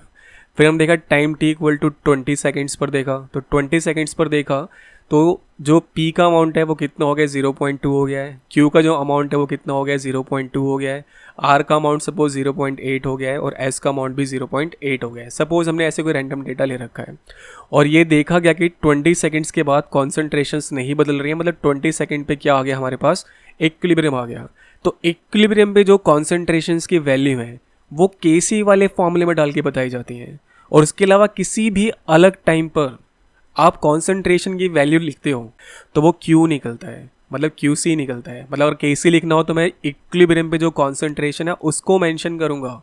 तो इक्विलिब्रियम में कॉन्सेंट्रेशन क्या है प्रोडक्ट की 0.8 डिवाइड बाय 0.2 जो भी इनके स्टोइकियोमेट्रिक कोएफिशिएंट है लाइक N3 N4 N1 और N2 वो यहाँ पे मेंशन कर दूंगा। बट अगर आप 10 सेकेंड्स के लिए कॉन्सेंट्रेशंस को लिखते हो मतलब 0.1, ठीक है, इसकी पावर N3, देन 0.2 इसकी पावर कितनी N4 डिवाइड बाय 0.5 की पावर N1 एंड 0.4 की पावर n2। तो आपने जब किसी और कॉन्सेंट्रेशन के लिए कैलकुलेशन करी है तो वो क्या रिजल्ट देगा, वो QC रिजल्ट देगा, विच इज़ रिएक्शन कोशिएंट। ठीक है, तो अगर आप इक्विलिब्रियम पर कॉन्सेंट्रेशंस को यूज़ करके सॉल्यूशन निकालते हो तो आप KC या KP निकाल रहे हो, और इसके अलावा किसी भी टाइम पर अदर देन इक्विलिब्रियम आप कॉन्सेंट्रेशंस को लेके सॉल्व कर रहे हो तो आप QC या QP निकाल रहे हो। ठीक है, और हमेशा याद रखना है Q क्या बनना चाहता है, हमेशा K बनना चाहता है। ठीक है, तो अब इससे हम प्रेडिक्ट कैसे कर सकते हैं कि रिएक्शन फॉरवर्ड जाएगा या बैकवर्ड जाएगा। तो जैसे केस 1 लेते हैं। केस 1 में हमारे पास क्या है कि जो Q है वो बड़ा है किससे, K से। अगर Q K से बड़ा है तो वो क्या करेगा, अपनी वैल्यू कम करेगा, तो Q विल डिक्रीज। और जब भी वो अपनी वैल्यू कम करेगा तो वो कम कैसे करेगा, रिएक्शन को बैकवर्ड साइड ले जाके। तो रिएक्शन कहाँ रन करेगा, बैकवर्ड साइड पे रन करेगा। आपका Q अगर ज़्यादा निकल रहा है, K से ज़्यादा निकल रहा है, मतलब इक्विलिब्रियम से भी आगे चले गए हो, तो आपका Q क्या करेगा, पीछे की तरफ शिफ्ट होगा, मतलब रिएक्शन कहाँ जाएगा, बैकवर्ड साइड में जाएगा। ठीक है, बहुत सिंपल से ऑल दिस इसको समझ रहे हैं हम लोग। केस 2 में अगर हम देखें Q छोटा है और K बड़ा है तो Q किस तरफ भागेगा, Q जाएगा K की तरफ। तो मतलब Q क्या करेगा, अब अपनी वैल्यू को बढ़ाएगा, तो Q विल इंक्रीज। अपनी वैल्यू को बढ़ा के वो K के इक्वल होगा, तो कैसे बढ़ाएगा, रिएक्शन को कहाँ ले जाएगा, वो फॉरवर्ड डायरेक्शन में ले जाएगा। तो Q अगर कम है तो उसको ज़्यादा होना है, तो किस डायरेक्शन में लेके जाएगा, रिएक्शन को फॉरवर्ड डायरेक्शन में लेके जाएगा। और Q अगर आपके पास ज़्यादा है K के कंपैरिजन में, तो रिएक्शन कहाँ लेके जाएगा, वो बैकवर्ड साइड में लेके जाएगा। ठीक है, और अगर हमारे पास Q जो है वो K के इक्वल हो गया है, तो ऐसे केस में जो रिएक्शन है वो कौन सी स्टेज पर होता है, इक्विलिब्रियम वाली स्टेज पर होता है। तो उसके सपोर्ट में क्वेश्चन देखते हैं। बैक एक्सरसाइज का 21st क्वेश्चन है NCERT का। रिएक्शन दे रखा है N2 + 3H2 is reversible with 2NH3। सबके सब गैसेस फॉर्म में है। टेम्परेचर बोल रहा है 500 केल्विन है, KC बोल रहा है 0.061 है, और हमें एक पर्टिकुलर टाइम पर, ठीक है, किसी भी टाइम पर जो N2 है उसका अमाउंट दे रखा है 3 मोलर, H2 का अमाउंट दे रखा है 2 मोलर, और अमोनिया का अमाउंट दे रखा है 0.5 मोलर। किसी भी टाइम पर दे रखा है, मतलब उसने आपको इक्विलिब्रियम की कॉन्सेंट्रेशन नहीं बताई है, ये किसी भी टाइम पे आपको कॉन्सेंट्रेशन गिवन है। तो आपसे पूछ रहा है क्या ये रिएक्शन इक्विलिब्रियम पर है या नहीं है, क्या ये रिएक्शन इक्विलिब्रियम पर है या नहीं है। और अगर नहीं है तो आप उसकी डायरेक्शन प्रिडिक्ट करो कि वो फॉरवर्ड साइड जाके या बैकवर्ड साइड जाके कहाँ आएगा, इक्विलिब्रियम पर आएगा। तो आपको डायरेक्शन प्रिडिक्ट करनी है और ये चेक करना है रिएक्शन इक्विलिब्रियम में है या नहीं है।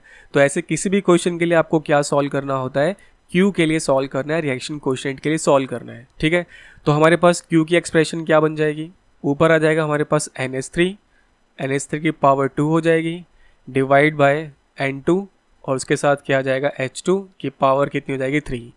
क्योंकि उसने आपको KC दे रखा है तो हम क्या कैलकुलेट कर रहे हैं, QC निकाल रहे हैं।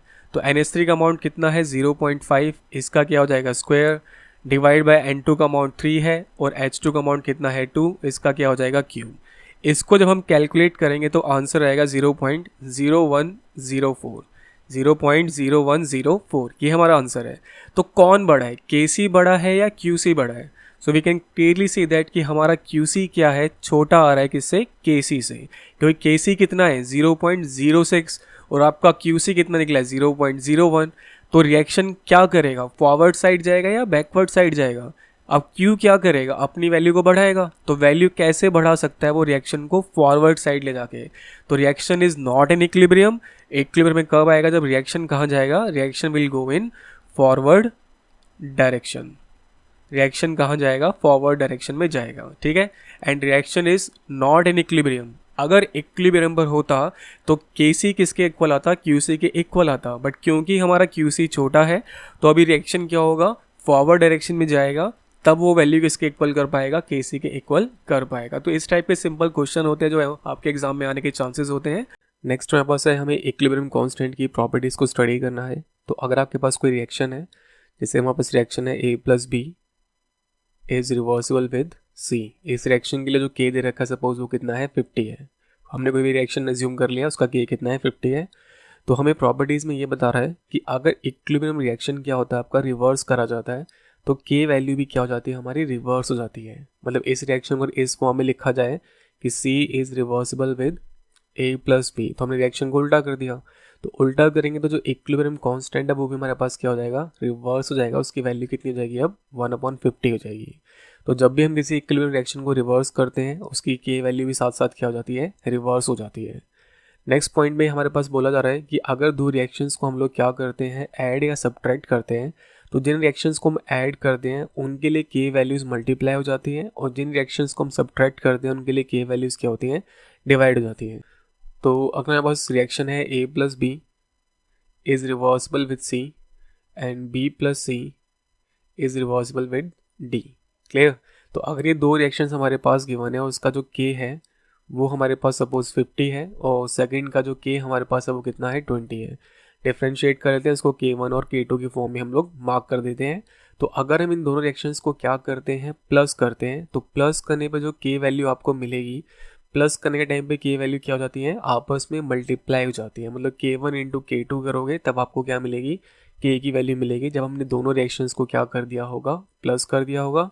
तो हमारे पास कितना हो जाएगा, 50 मल्टीप्लाई बाई 20, मल्टीप्लाई करने पे जो भी हमारा रिजल्ट है वो इस नई के की वैल्यू हो जाएगी। बट अगर हम रिएक्शन को सब्ट्रैक्ट करते हैं तो सब्ट्रैक्ट करने पर क्या होता है, जो के वैल्यूज़ होती हैं वो आपस में क्या हो जाती हैं, डिवाइड हो जाती है। दैट मीन्स जो भी के वैल्यूज़ आपके पास हैं 50 और सेकंड 20 है, दोनों को कैलकुलेट करेंगे डिवाइड करके, वो हमारे पास क्या होगा, नया वाला के आएगा। तो जब भी हम दो रिएक्शंस को क्या करने जा रहे हैं, ऐड करने जा रहे हैं, तो ऐड करते टाइम हमें के वैल्यूज़ क्या करनी होती है, मल्टीप्लाई करनी होती है। और जब उनको हम सब्ट्रैक्ट करने जा रहे होते हैं तो के वैल्यूज़ क्या करनी होती है, हमें डिवाइड करनी होती है। ठीक है, तो रिएक्शन जब दो ऐड होंगे तो के वैल्यूज़ मल्टीप्लाई, और जब दो रिएक्शन सब्ट्रैक्ट होंगे तो उनकी के वैल्यूज़ क्या होती हैं, डिवाइड हो जाती हैं। और लास्ट प्रॉपर्टी हमारे पास होती है, जब किसी इक्विलिब्रियम रिएक्शन को क्या किया जाता है, किसी नंबर से मल्टीप्लाई किया जाता है, तो वो नंबर क्या होता है, के की पावर में चला जाता है। जैसे एग्जांपल के लिए हमारे पास है a plus 2b is reversible with 3c। इस रिएक्शन का जो के है सपोज कितना है, वो 2 है। अगर इस एंटायर रिएक्शन को हम किससे मल्टीप्लाई कर देते हैं, 2 से मल्टीप्लाई कर देते हैं, तो जिस नंबर से हमने इस रिएक्शन को मल्टीप्लाई किया है, इस इक्वेशन को मल्टीप्लाई किया है, वो हमारे पास क्या होता है, के की पावर में चला जाता है। तो हमारे पास जो रिएक्शन है वो बन जाएगा 2a plus 4b is reversible with 6c, और जो नया के आपके पास आएगा वो कितना हो जाएगा, 2 की पावर 2 हो जाएगा। तो अगर हम कोई इक्विलिब्रियम रिएक्शन रिवर्स करते हैं तो के वैल्यू भी क्या होती है, रिवर्स हो जाती है। अगर कोई इक्विलिब्रियम रिएक्शन क्या करे जाते हैं, प्लस किए जाते हैं, तो के वैल्यूज़ मल्टीप्लाई हो जाती हैं, और अगर उनको माइनस किया जाता है तो के वैल्यूज़ क्या होती हैं, डिवाइड हो जाती हैं। और अगर इक्विलिब्रियम रिएक्शन को किसी नंबर से मल्टीप्लाई किया जाता है तो वो नंबर क्या होता है, के की पावर में चला जाता है। तो ये तीन हमारे पास प्रॉपर्टीज़ होती हैं इक्विलिब्रियम कांस्टेंट की। नेक्स्ट टॉपिक हमारे पास है डिग्री ऑफ डिसोसिएशन, जिसको किससे शो किया जाता है, अल्फा सिंबल से शो किया जाता है। और अल्फा कैलकुलेट कैसे होता है, कितने मोल्स आपके डिसोशिएट हो गए हैं उसका डिवाइड कर दें हम टोटल मोल्स के साथ, तो हमें क्या मिल जाता है, अल्फा मिल जाता है। अल्फा वाले क्वेश्चंस वैसे हमें 11th स्टैंडर्ड के अंदर करने नहीं होते हैं, बट अगर आप कोई एंट्रेंस पॉइंट ऑफ व्यू से स्टडी कर रहे हैं तो आपको वहाँ पे अल्फा पे ज़्यादा फोकस करना पड़ेगा। तो फिर भी हम एक बार समझ लेते हैं कि अल्फा हमें क्या बताना चाहता है। तो अल्फा को हम कैसे समझ सकते हैं, जैसे एग्जाम्पल के लिए हमें बोला जाता है कि 20% हमने स्पेंड किया है, कितने में से स्पेंड किया है, 100 में से स्पेंड किया है। ठीक है, आपके पास 100 रुपीज़ है, उसमें से आपने 20% 100 रुपीज़ के स्पेंड कर दिए, तो आपके पास जो रिमेनिंग अमाउंट बचा है वो आप कैसे कैलकुलेट करेंगे। रिमेनिंग अमाउंट निकालने के लिए हम क्या करेंगे, टोटल अमाउंट कितना था 100 रुपीज़ में से हम माइनस कर देंगे 20% निकाल के, किसका, 100 का। तो 20% ऑफ 100 जो आप ये निकाल रहे हो, यही हमारे पास क्या होता है, अल्फा होता है। कि हमारे पास कितना अमाउंट रिएक्टेंट का था और उसमें से कितना परसेंट अमाउंट हमारा ब्रेक हो चुका है, और जो रिमेनिंग अमाउंट है वो निकालने के लिए आपको क्या करना पड़ेगा, उसमें से जो कॉन्सेंट्रेशन है वो आपको सब्ट्रैक्ट करनी पड़ेगी अल्फा के साथ। अब वैसे आपको समझ नहीं आ रहा होगा इसका मीनिंग क्या है, बट आपको मैं एग्जाम्पल के थ्रू समझाता हूँ। जैसे आपके पास एक इक्विलिब्रियम रिएक्शन है PCl5, ये रिवर्सिबल है किसके साथ, PCl3 प्लस Cl2 के साथ रिवर्सिबल है। हम सपोज कर देंगे टाइम t इक्वल टू 0 पर इसकी कॉन्सेंट्रेशन C है। तो जब रिएक्शन स्टार्ट ही नहीं हुआ तो प्रोडक्ट तो होंगे नहीं, तो उन दोनों की कॉन्सेंट्रेशन कितनी होगी, 0। तो अगर इक्विलिब्रियम पे ये एज्यूम किया जाए कि इसका अगर डिग्री ऑफ डिसोसिएशन अल्फा है, तो हमारे पास कितना ब्रेक हो चुका होगा, कितना बचा होगा, कैसे फाइंड आउट करेंगे, C माइनस C अल्फा करके। हमने C माइनस C अल्फा क्यों किया, क्योंकि हमारे पास C क्या है, इनिशियल कॉन्सेंट्रेशन थी, और कितना परसेंट ब्रेक हुआ है, अल्फ़ा हमारा ब्रेक हुआ है। तो अल्फ़ा जो परसेंट होता है वो किसके साथ निकालते हैं, इनिशियल वैल्यू के साथ तो निकालते हैं। तो इनिशियल कितना था हमारे पास, सी कॉन्सेंट्रेशन थी, उसका जो भी परसेंटेज ब्रेक हुआ उससे आप उसको मल्टीप्लाई करो। तो ये जो अमाउंट आपको मिलेगा ये एक्चुअली जो ब्रेक्ड अमाउंट है आपको वो मिलेगा कि इतना अमाउंट आपका कन्वर्ट होकर किस में चला गया है, प्रोडक्ट में चला गया है। जैसे हमने इनिशियल अमाउंट कितना एज्यूम किया कि इनिशियल अमाउंट कितना है, सी है, उसमें से 20% स्पेंड हो गया, मतलब ये क्या हो गया हमारा अल्फ़ा हो गया। तो हमने क्या लिखा था, सी माइनस सी अल्फ़ा। इसको कैसे लिखा जाएगा, सी माइनस सी अल्फ़ा। ठीक है, सी किसके लिए, हमारे पास जो एक्चुअल अमाउंट हमारे पास था, कितना परसेंट टूटा है, 20% वो ब्रेक हो गया है, और कितने में से ब्रेक हुआ है, 100 में से ब्रेक हुआ है। तो हमने लिखा था ना 20% ऑफ 100 हम लोग कैलकुलेट कर रहे थे, तो this can be written like C minus C alpha. ठीक है, सी माइनस सी अल्फ़ा क्यों लिखा वो क्लियर हो रहा है। सी माइनस सी अल्फ़ा में ये बता रहा है कि हमारे पास जो इनिशियल अमाउंट था वो कितना था, सी था, और उसमें से कितना अमाउंट ब्रेक हो गया है, अल्फ़ा हमारा ब्रेक हो गया, तो कितना बचेगा, सी माइनस सी अल्फ़ा हमारे पास बचेगा। नाउ अब हमारे पास जो प्रोडक्ट है उसको कैसे लिखा जाएगा। तो प्रोडक्ट लिखने के लिए ध्यान रखना है, हमारे पास PCl5 का एक मॉलिक्यूल है, तो इस एक मॉलिक्यूल से PCl3 कितना बनता है, 1 बनता है, और Cl2 भी कितना बनता है हमारे पास, 1 बनता है। तो अगर एक PCl5 से एक PCl3 बनता है तो एक C अल्फ़ा से कितना बनेगा, उसका C अल्फ़ा बनेगा। तो PCl3 कितना फॉर्म हो जाएगा हमारे पास, C अल्फ़ा। लाइकवाइज Cl2 भी कितना फॉर्म हो जाएगा, C अल्फ़ा फॉर्म हो जाएगा। मतलब जितना अमाउंट आपका ब्रेक हो चुका है प्रोडक्ट में से, उतना ही तो हमारा किस में कन्वर्ट होगा, रिएक्टेंट में कन्वर्ट होगा। तो C अल्फ़ा हमारा ब्रेक हो चुका था, तो कितना बनेगा, जो प्रोडक्ट है आपके वो C अल्फ़ा और C अल्फ़ा बनेंगे। ठीक है, एक और एग्जांपल समझते हैं इसको। जैसे हमारे पास रिएक्शन है 2NH3 is reversible with N2 plus 3H2। ये हमारे पास रिएक्शन है। हम एज्यूम करते हैं कि टाइम t इक्वल टू 0 पर जो इसकी कॉन्सेंट्रेशन या जो उसका अमाउंट है वो C है, तो ये दोनों कितने होंगे, 0 और 0 होंगे। और time t equal to equilibrium में अगर इसमें से C minus C alpha break हो जाता है तो N2 और H2 कितने बनेंगे, हमें ये बताना है। पहले तो हमें ये बिल्कुल अपने ब्रेन में क्लियर करना है कि हम माइनस सी अल्फ़ा क्यों लिखा जा रहा है। उसके लिए हमने ऊपर एक एनालॉजी ली थी, इस एनालॉजी के थ्रू हमने इसको समझा था कि 20% अगर आप स्पेंड करते हो 100 का, तो रिमेनिंग अमाउंट कैसे निकालते हैं, मतलब 20% आपका क्या हो चुका है, रिएक्टेंट ब्रेक हो चुका है, और कितना हमारे पास इनिशियल अमाउंट था, 100 था, तो कितना बचेगा। आप टोटल में से कितना माइनस करोगे, 100 का 20% निकाल के तो माइनस करोगे कि 100 का 20% कितना निकलेगा वो आपको पता लगेगा। तो वैसे अगर इनिशियल कॉन्सेंट्रेशन C है और उसमें से कितना परसेंट टूट गया, अल्फ़ा परसेंट उसका ब्रेक हो गया, तो कितना बचेगा, C माइनस सी अल्फ़ा से ही तो निकलेगा, या C माइनस अल्फ़ा से हम लोग निकालने लग जाएंगे। तो अल्फ़ा तो परसेंटेज है, तो परसेंटेज किसके लिए निकाल रहे हैं, अल्फ़ा किसका है, C के लिए है ना, कि उसका इनिशियल अमाउंट कितना था, उसमें से अल्फ़ा ब्रेक हो गया, तो कितना बचा है। तो इसलिए हम हमेशा C माइनस सी अल्फ़ा लिखते हैं। तो जो C अल्फ़ा हम लिख रहे हैं, C अल्फ़ा हमें क्या बता रहा है कि इतना अमाउंट हमारे रिएक्टेंट का क्या हो चुका है, डिकम्पोज हो चुका है या डिग्रेड हो चुका है। तो जितना आपका रिएक्टेंट ब्रेक होगा उतने ही तो हमारे पास क्या बनेगा, प्रोडक्ट बनेगा। तो इसलिए हमने एग्जांपल में क्या लिखा था, C अल्फ़ा और C अल्फ़ा लिखा था। तो इसमें से C minus C alpha equilibrium पे हुआ तो PCl3 कितना बचेगा, C अल्फ़ा, और Cl2 भी कितना बचेगा, C अल्फ़ा। तो वैसे यहाँ पर अमोनिया का कितना अमाउंट लिया हमने, C कॉन्सेंट्रेशन लिया है, तो प्रोडक्ट हमारे पास कितने होंगे, 0 और 0 होंगे। इक्विलिब्रियम पे कितना ब्रेक हो चुका है, उसमें C अल्फ़ा ब्रेक हो गया है, तो कितना बचेगा, C माइनस सी अल्फ़ा। अब हम N2 और H2 कितना लिखेंगे वो थोड़ा सा आपको समझना है। इक्वेशन में देखा जाए तो 2 मोल NH3 अगर लिए जाते हैं तो कितने मोल N2 बनता है, 1 मोल N2 बनता है। तो अगर हम 1 मोल NH3 लेंगे तो कितना N2 बनेगा, हाफ मोल ऑफ N2 बनेगा। और अगर हम C अल्फ़ा लेंगे NH3 तो ये कितना बनेगा, C अल्फ़ा बाय 2 बनेगा। ठीक है, 2 मोल से इसका 1 मोल बनता है, तो C अल्फ़ा मोल से कितना बनेगा, C अल्फ़ा बाय 2 बनेगा। तो यहाँ पे कितना अमाउंट लिखेंगे इसका, हम C अल्फ़ा बाय 2 लिखेंगे। लाइकवाइज अब हाइड्रोजन के बारे में बात कर रहे हैं हम लोग, तो हाइड्रोजन को फिर से किससे कंपेयर करेंगे, आप अमोनिया के साथ कंपेयर करेंगे। तो हमारे पास 2 मॉलिक्यूल अगर अमोनिया के होते हैं तो 3 मॉलिक्यूल किसके बनते हैं, H2 के बनते हैं। या 2 मोल NH3 होंगे तो 3 मोल किसके बनते हैं, H2 के बनते हैं। तो 1 मोल लेंगे तो कितना बनेगा, 3/2 H2 फॉर्म हो जाएगा। और अगर C अल्फ़ा मोल लेंगे तो कितना हो जाएगा, 3C अल्फ़ा अपॉन में 2 हो जाएगा। तो यहाँ आ जाएगा 3C अल्फ़ा अपॉन में 2। तो फिर से सेम रिएक्शन देखते हैं, 2NH3 reversible with N2 plus 3H2। तो यहाँ पे अगर हम इसके कॉन्सेंट्रेशन को C मानते हैं, एज्यूम करते हैं कि इनिशियल अमाउंट कितना है उसका C है, टाइम t इक्वल टू 0 पर, तो उस टाइम N2 और H2 हमारे पास प्रोड्यूस नहीं हुए होंगे, और इक्विलिब्रियम पे अगर इसमें से C अल्फ़ा ब्रेक हो जाता है तो N2 कितना बन जाएगा, C अल्फ़ा बाई 2 बन जाएगा, और H2 कितना बन जाएगा, 3/2 C अल्फ़ा बन जाएगा। ये जो हमारे पास मोल्स हमने लिखे हैं कहाँ पर है, इक्विलिब्रियम पर है। तो आपको क्या निकालना है, अगर टोटल मोल निकालने इक्विलिब्रियम पे तो सबको आप क्या कर दोगे, ऐड कर दोगे।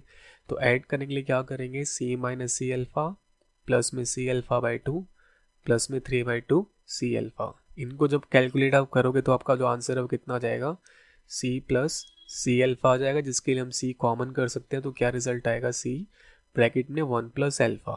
अगर हमें टोटल मोल्स पता लग गए तो हम मोल फ्रैक्शन भी फाइंड आउट कर सकते हैं। अगर हम NH3 का मोल फ्रैक्शन निकालना चाहते हैं तो क्या करेंगे, पहले हम कितने मोल्स NH3 के हमारे पास हैं, C माइनस सी अल्फ़ा, और टोटल मोल कितने हमारे पास, C 1 प्लस अल्फ़ा। ठीक है, ऐसे अब N2 के लिए देखें तो N2 के कितने मोल हमारे पास हैं, C अल्फ़ा बाई 2, और हमारे पास टोटल मोल्स कितने हैं, C 1 प्लस अल्फ़ा हैं। लाइकवाइज हम H2 के लिए क्या लिख सकते हैं, H2 के कितने मोल्स हमारे पास हैं, 3/2 C अल्फ़ा, और कितने हमारे पास टोटल मोल्स थे, C 1 प्लस अल्फ़ा थे। तो ऐसे हम लोग क्या निकाल सकते हैं, मोल फ्रैक्शन निकाल सकते हैं। अगर आपने मोल फ्रैक्शन फाइंड आउट कर लिया तो यहाँ से आप क्या निकाल सकते हो, पार्शियल प्रेशर भी निकाल सकते हो, क्योंकि पार्शियल प्रेशर निकालने के लिए फॉर्मूला हमारे पास क्या होता है, पार्शियल प्रेशर जो होता है उसको कैलकुलेट करने का फॉर्मूला होता है mole fraction multiply by total pressure. ठीक है, mole fraction multiply by total pressure.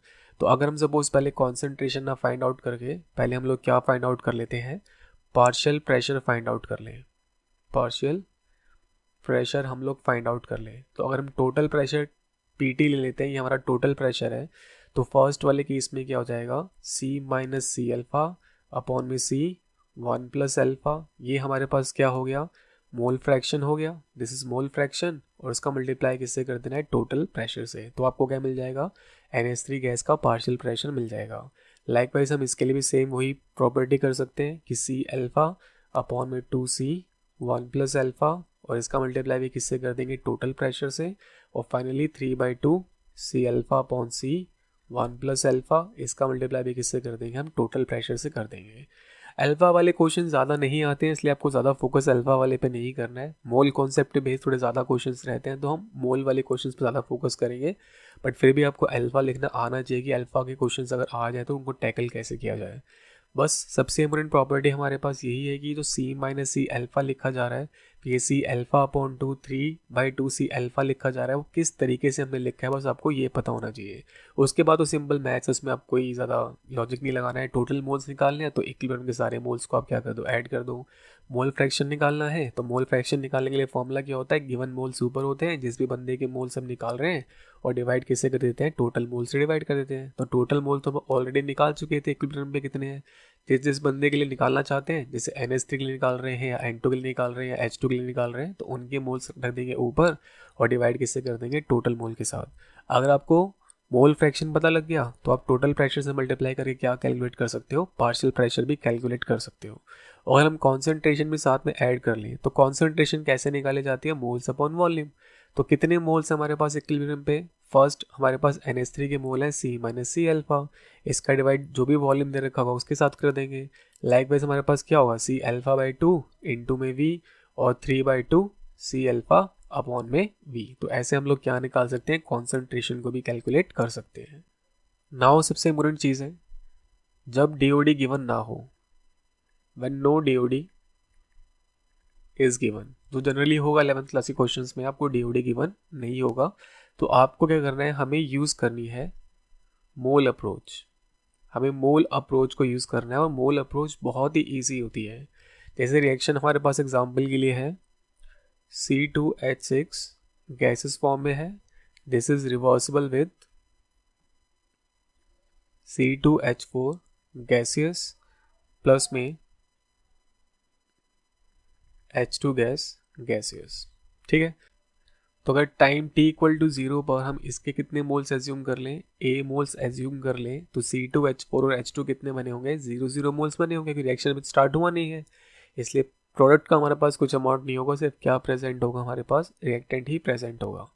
Now time t equal to equilibrium पे अगर मेजर किया जाए तो सपोज इसमें से x मोल हमारे ब्रेक हो गए, तो C2H4 के कितने मोल बनेंगे और H2 के कितने मोल बनेंगे, तो C2H4 के X मोल बनेंगे और H2 के भी कितने मोल्स बनेंगे, X मोल बनेंगे। ये हम कैसे फिगर आउट कर रहे हैं, हमारे पास अगर 1 मोल C2H6 है तो उससे क्या बनता है, 1 मोल C2H4 का बनता है।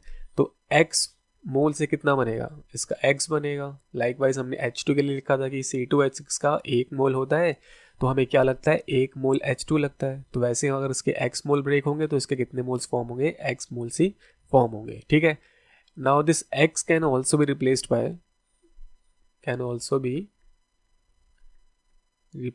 Bye partial pressure. इसको हम पार्शियल प्रेशर से भी क्या कर सकते हैं, रिप्लेस कर सकते हैं। सो एक और रिप्रेजेंटेशन हमारे पास क्या हो जाती है कि A माइनस P और यहाँ कितना बनेगा, P और P। ठीक है, तो जब भी आपको DOD गिवन ना हो तो आपको मोल अप्रोच लगानी है। मोल अप्रोच लगाना बहुत ही सिंपल होता है। आपके पास जो भी अमाउंट दे रखा होगा इनिशियल, उसमें से X माइनस करना है, फिर स्टोइकियोमेट्री लगा के हमें जज करने के सामने हमारे पास कितना प्रोडक्ट बनेगा। और हमारे पास जो मोल्स हैं जिनको हम X से दिखा रहे हैं, हम उसको किससे डिनोट कर सकते हैं, पार्शियल प्रेशर से भी इसको डिनोट कर सकते हैं।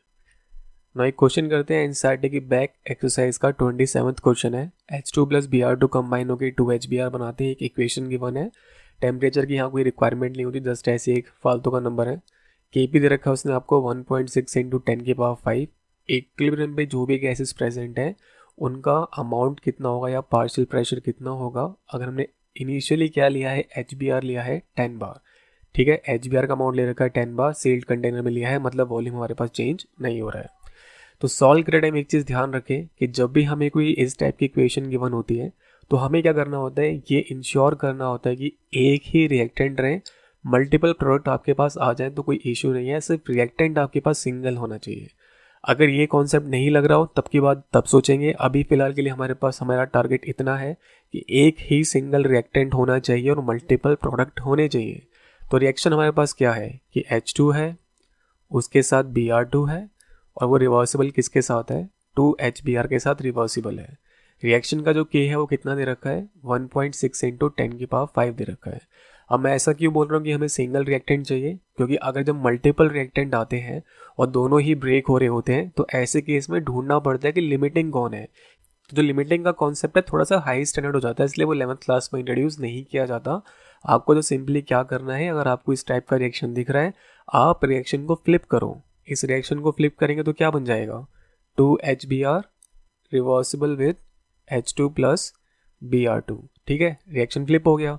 तो रिएक्शन जब फ्लिप होता है तो K भी हमारा क्या हो जाता है, फ्लिप हो जाता है। तो K कितना हो जाएगा, 1.6 × 10⁵ 1 के डिवाइड में आ जाएगा। तो K वैल्यू भी आपकी क्या होती है, रिवर्स हो जाती है। ये हमें पीछे हमने देखा था कि इक्विलिब्रियम कांस्टेंट की प्रॉपर्टीज में स्टडी हुआ था कि जब रिएक्शन रिवर्स होता है तो K वैल्यू भी क्या होती है, रिवर्स हो जाती है। क्लियर है ना, वही कॉन्सेप्ट लगाएंगे टाइम t = 0 पर। इसका 10 बार गिवन है तो ये दोनों 0 0 बार प्रेजेंट होंगे। टाइम t = इक्विलिब्रियम पर इसमें सपोज P ब्रेक हुआ तो ये कितने बनेंगे, इसके 2 से इसका 1 बनता है। ठीक है, इसके 2 से H2 कितना बनता है, 1 बनता है। तो इसके 1 से कितना बनेगा, ये 1/2 H2। तो इसके P से कितना बनेगा, ये P/2। तो ये हो जाएगा P/2। लाइकवाइज जो Br2 है उसका अमाउंट भी हमारे पास कितना हो जाएगा, P/2 हो जाएगा, P/2। ठीक है, नाउ Kp की एक्सप्रेशन बनाएंगे। Kp की एक्सप्रेशन क्या कहेगी कि हमारे पास क्या होगा, ऊपर प्रोडक्ट होगा और नीचे क्या होंगे, रिएक्टेंट होंगे। तो partial pressure of H2 then partial pressure of Br2 divide by partial pressure of HBr और उसका आपको क्या करना है, स्क्वायर करना है। नाउ वैल्यू प्लेस करें। Kp हमारे पास कितना है, Kp था 1/1.6 × 10⁵ इज इक्वल टू H2 का अमाउंट कितना है, P/2, Br2 का अमाउंट कितना है, P/2 और हमारे पास जो HBr है उसका अमाउंट कितना है, 10 - P और इसका आपको क्या करना है, स्क्वायर। यहाँ से जब आप कैलकुलेट कर लेंगे तो आपको जो प्रेशर मिलेगा वो कितना मिल जाएगा, 0.049 बार आपको क्या मिलेगा, प्रेशर मिल जाएगा। तो ये जो P हमें पता लग गया ये इतना है, तो P पता लगने पर हम इस वाली फॉर्म में अगर अपनी P की वैल्यू प्लेस कर दें तो हमें क्या पता लग जाएगा, HBr का अमाउंट कितना है, H2 का अमाउंट कितना है और Br2 का अमाउंट कितना है। ठीक है, तो आगे वाला पोर्शन काफ़ी ईजी है। तो हमारे पास जो H2 है उसका जो अमाउंट है या उसका प्रेशर जो है वो किसके साथ इक्वल है, Br2 के साथ इक्वल है, दोनों की वैल्यू कितनी है P/2। P हमने कितना निकाला है 0.049, डिवाइड कर देंगे 2 के साथ, डिवाइड करेंगे तो आंसर में मिलेगा 0.02 बार। ठीक है, मतलब H2 का अमाउंट इक्विलिब्रियम पे कितना है 0.02 और Br2 का अमाउंट भी कितना है 0.02। और जो HBr हमने लिया था उसका अमाउंट कितना था 10 - P लिया था, तो 10 में से कितना माइनस कर देंगे हम लोग 0.049, तो कितना आंसर आ जाएगा हमारे पास 9.96 बार आ जाएगा। ठीक है, तो ऐसे हम लोग कर सकते हैं इस टाइप के न्यूमेरिकल सॉल्व। हमेशा याद रखना है सिंगल रिएक्टेंट होना चाहिए, मल्टीपल प्रोडक्ट चलेगा, और जो रिएक्टेंट आपके पास गिवन है उसमें से आपको एक्स मोल वाला जो कॉन्सेप्ट हमने पढ़ा था कि एक्स मोल ब्रेक हुए तो सामने एक्स बनता है। जैसे हम प्रेशर को भी क्या कर सकते हैं, रिड्यूस कर सकते हैं कि इसका पार्शियल प्रेशर कितना था P था, तो वहाँ सामने कितना हो जाएगा P/2। तो ये हमारे पास हो गया हमारा आंसर। 22nd क्वेश्चन है एनसीईआरटी की बैक एक्सरसाइज का क्वेश्चन है। 2BrCl gas reversible with Br2 gas plus Cl2 gas, reaction का के दे रखा है आपको 32, टेम्परेचर की हमें कोई ज़रूरत नहीं होती है, और कह रहे हैं इनिशियल अमाउंट कितना लिया है BrCl का, हमने 3.3 × 10⁻³ मोलर ले रखा है। तो पहले हम इक्वेशन सेटअप कर लेंगे, हमें इस इक्वेशन को रिवर्स करने की रिक्वायरमेंट नहीं है क्योंकि ऑलरेडी हमारे पास क्या है, एक सिंगल रिएक्टेंट है और मल्टीपल प्रोडक्ट है। तो आपके पास रिजल्ट क्या है Br2 प्लस में Cl2।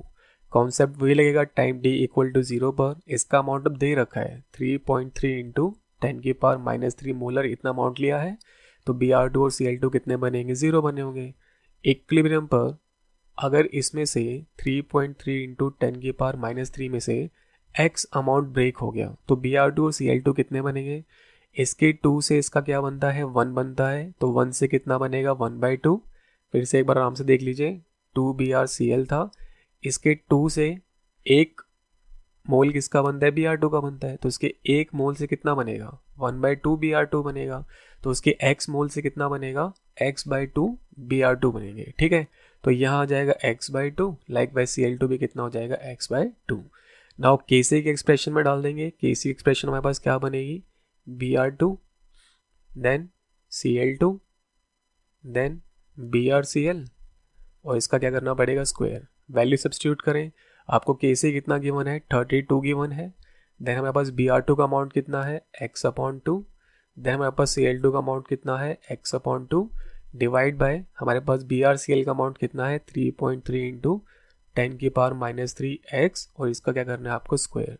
यहाँ से आप x के लिए सॉल्व करेंगे तो x सॉल्व हो गया आएगा 3.03 × 10⁻³ मोलर, ये हमारा x आएगा। अब x पता लग गया तो हम इजीली फाइंड आउट कर सकते हैं कि इक्विलिब्रियम पर BrCl कितना है, Br2 और Cl2 कितने हैं।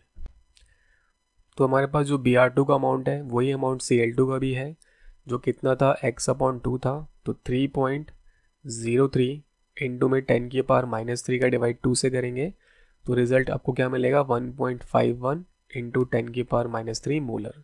ये अमाउंट किसका हो चुका है Br2 और Cl2 का हो चुका है, और Brcl का अमाउंट हमारे पास कितना हो जाएगा, हमें क्या करना है 3.3 इंटू 10⁻³ में से x माइनस करना है, तो x कितना है 3.03 इंटू 10⁻³।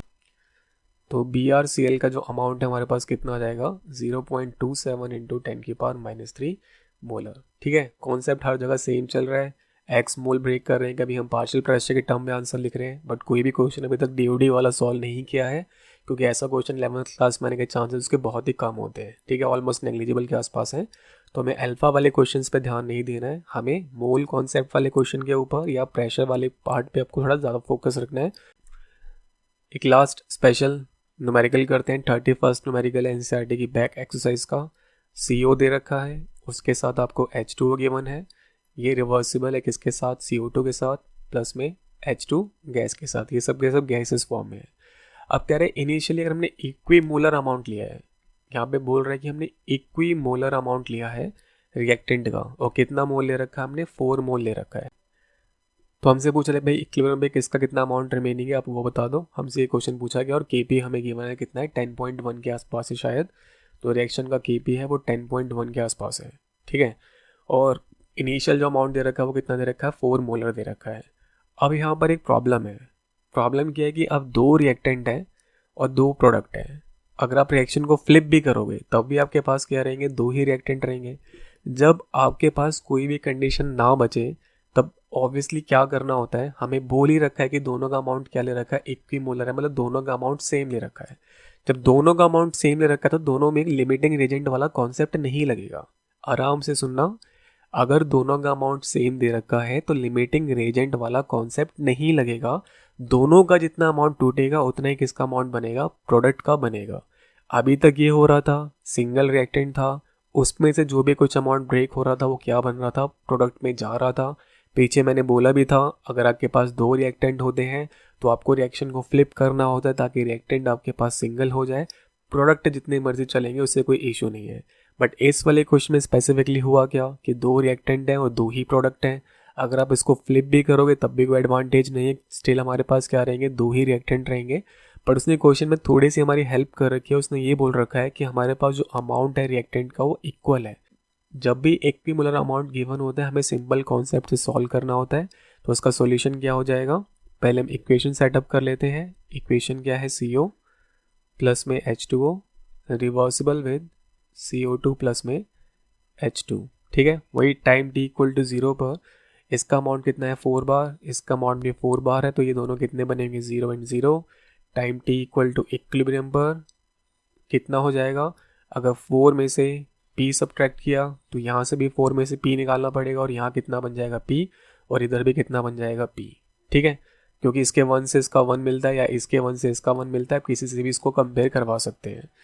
तो Kp का एक्सप्रेशन बनाएंगे तो Kp एक्सप्रेशन क्या बन जाएगी, partial pressure of CO2 then partial pressure of H2 then partial pressure of CO then partial pressure of H2O, ठीक है। Kp हमें कितना गिवन है, Kp की वैल्यू दे रखी है 10.1, सामने क्या हो जाएगा p स्क्वायर हो जाएगा, डिवाइड में क्या आ जाएगा हमारे पास 4 माइनस p का होल स्क्वायर आ जाएगा। यहाँ से आप p कैलकुलेट कर लेंगे तो p रफली अराउंड 3.04 के आसपास आएगा। जब आपको p पता लग गया तो उसके अकॉर्डिंग आप इनके अमाउंट भी क्या कर सकते हैं, कैलकुलेट करके बता सकते हैं।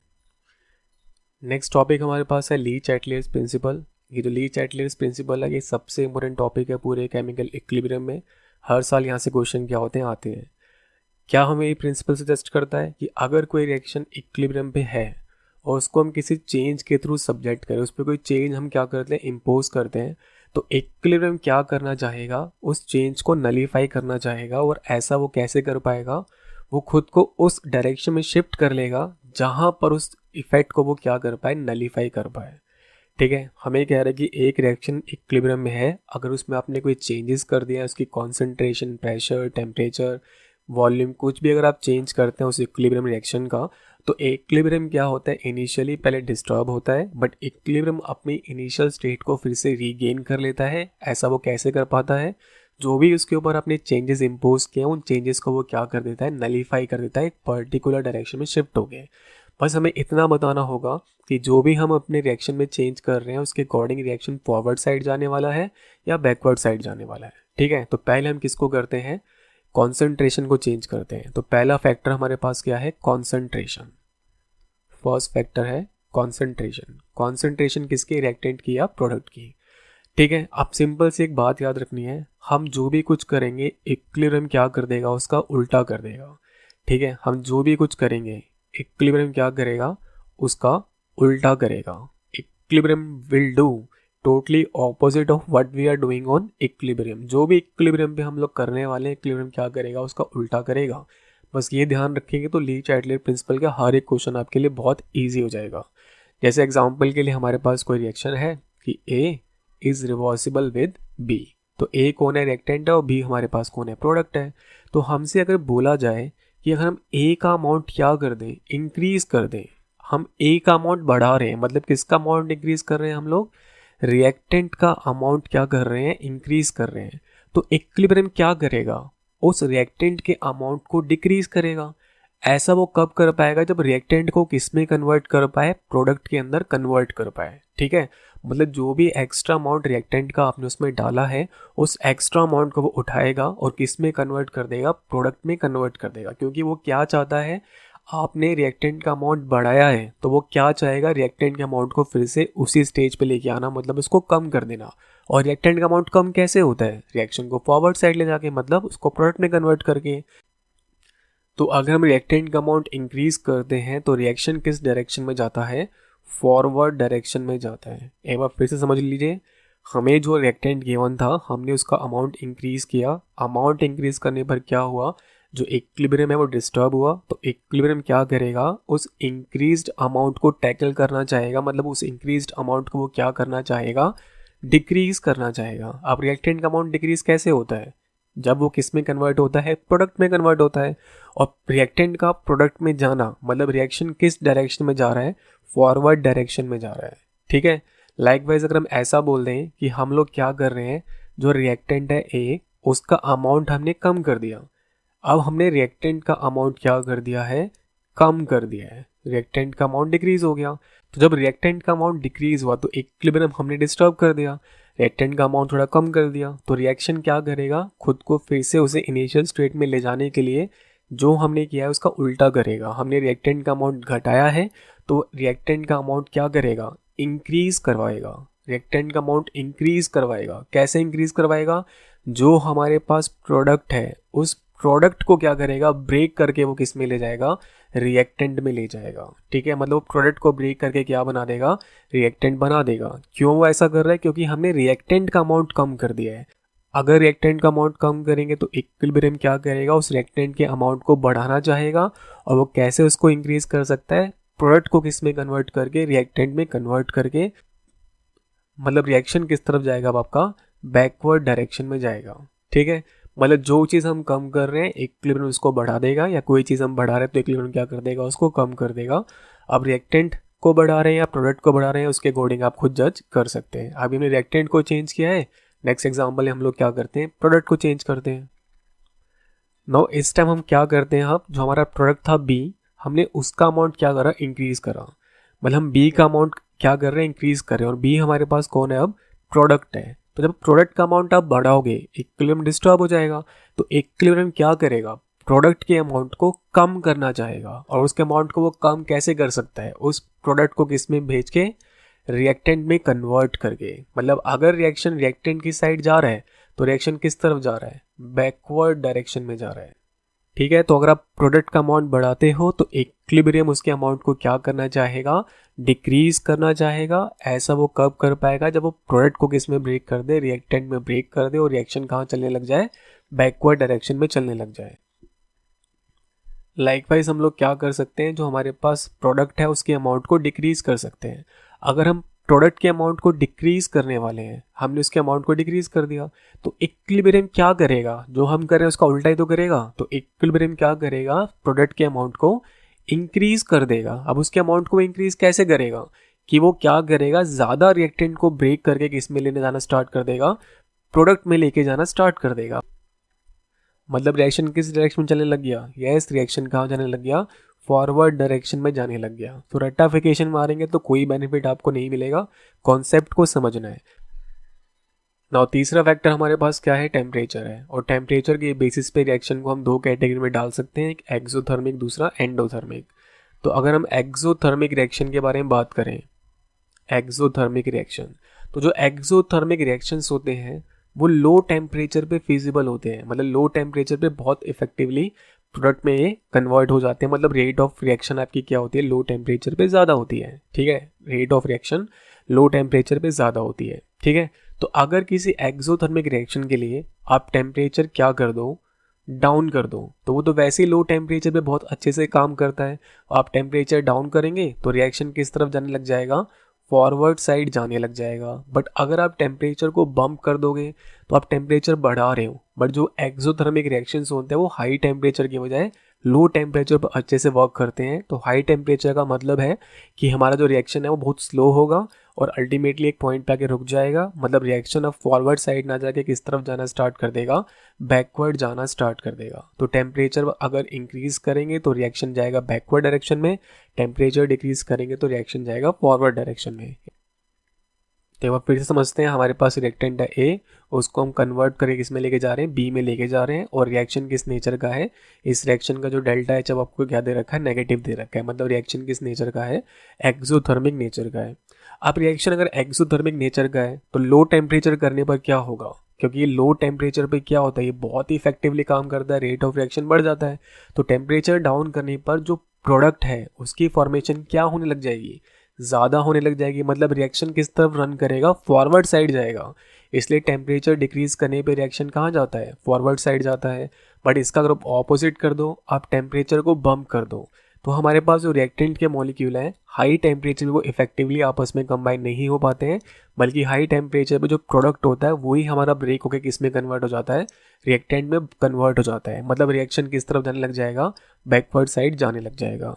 और इसका ऑपोजिट हमारे पास किसके लिए होता है, एंडोथर्मिक रिएक्शन के लिए होता है। जो एंडोथर्मिक रिएक्शंस होते हैं वो हाई टेम्परेचर पे फिजिबल होते हैं, they are feasible at high temperature. तो बिल्कुल एक्सो से उल्टा है। अगर आप क्या करेंगे, आप टेम्परेचर को बढ़ाएंगे तो ये तो वैसे ही बहुत खुश है, टेम्परेचर बढ़ेगा तो उसकी रेट ऑफ रिएक्शन इंक्रीज हो जाएगी, तो रिएक्शन किस तरफ भागेगा, फॉरवर्ड डायरेक्शन में जाएगा। और अगर आप टेम्परेचर को डाउन कर दोगे तो रिएक्शन किस तरफ आ जाएगा, बैकवर्ड डायरेक्शन में आ जाएगा। तो ये हमारे पास टेम्परेचर वाला फंडा है। और लास्ट हमारे पास क्या है, प्रेशर है। ठीक है, इसके लिए अगर आप रिएक्शन देखो, एक N2 + 3H2 reversible with 2NH3। Le Chatelier principle की स्टार्टिंग में हम लोग क्लियर कर चुके हैं कि जो भी रिएक्शन के साथ होगा इक्विलिब्रियम क्या करेगा, उसके इफेक्ट को उल्टा करेगा। ठीक है, हमें हमेशा हर चीज़ उल्टी करनी है, जो भी रिएक्शन के साथ हो रहा है उसका ऑपोजिट आपने सोचना है। ठीक है, तो अगर हम यहाँ देखें रिएक्टेंट की साइड पर, तो रिएक्टेंट की साइड पर टोटल गैसियस मोल कितने हैं, N2 भी गैस फॉर्म में है, H2 भी गैस फॉर्म में, और अमोनिया भी गैस की फॉर्म में है। तो रिएक्टेंट वाली साइड पे जो टोटल गैस के मॉलिक्यूल हैं वो कितने हैं, 4 हैं। प्रोडक्ट की साइड पर हमारे पास गैसेस मोल कितने हैं, 2 हैं। और ये प्रॉपर्टी हमें पता रहनी चाहिए कि अगर आपके पास एक वेसल है, वेसल का वॉल्यूम आपने क्या कर रखा है, फिक्स रखा हुआ है, वी ले रखा है, और इसमें हम कोई गैस को इंट्रोड्यूस कर रहे हैं, तो जितने ज़्यादा मोल हम गैस के डालेंगे उतना ही ज़्यादा कंटेनर पे क्या होने लग जाएगा, प्रेशर अप्लाई होने लग जाएगा। जितना कम अमाउंट रखेंगे गैस का, प्रेशर उतना कम हो जाएगा, जितना ज़्यादा अमाउंट रखेंगे गैस का, प्रेशर उतना ज़्यादा हो जाएगा। मतलब जो गैस का प्रेशर है वो किससे लिंक है, उसके मोल के साथ लिंक है। ज़्यादा मोल डाले जाएंगे कंटेनर के अंदर तो ज़्यादा प्रेशर रजिस्टर होगा, अगर हम कम मोल डालेंगे तो क्या होगा, फिर कम प्रेशर रजिस्टर होगा। तो पहली कंडीशन हमारे पास क्या है कि हम प्रेशर को इंक्रीज कर रहे हैं। अगर आप प्रेशर को बढ़ाओगे तो आप लॉजिकली सोचोगे इक्विलिब्रियम क्या करेगा, उस इंक्रीज प्रेशर को कम कर देगा, करेक्ट, उसको कम करेगा। तो प्रेशर को वो कम कैसे करेगा, वो इक्विलिब्रियम को उस डायरेक्शन में लेके जाएगा।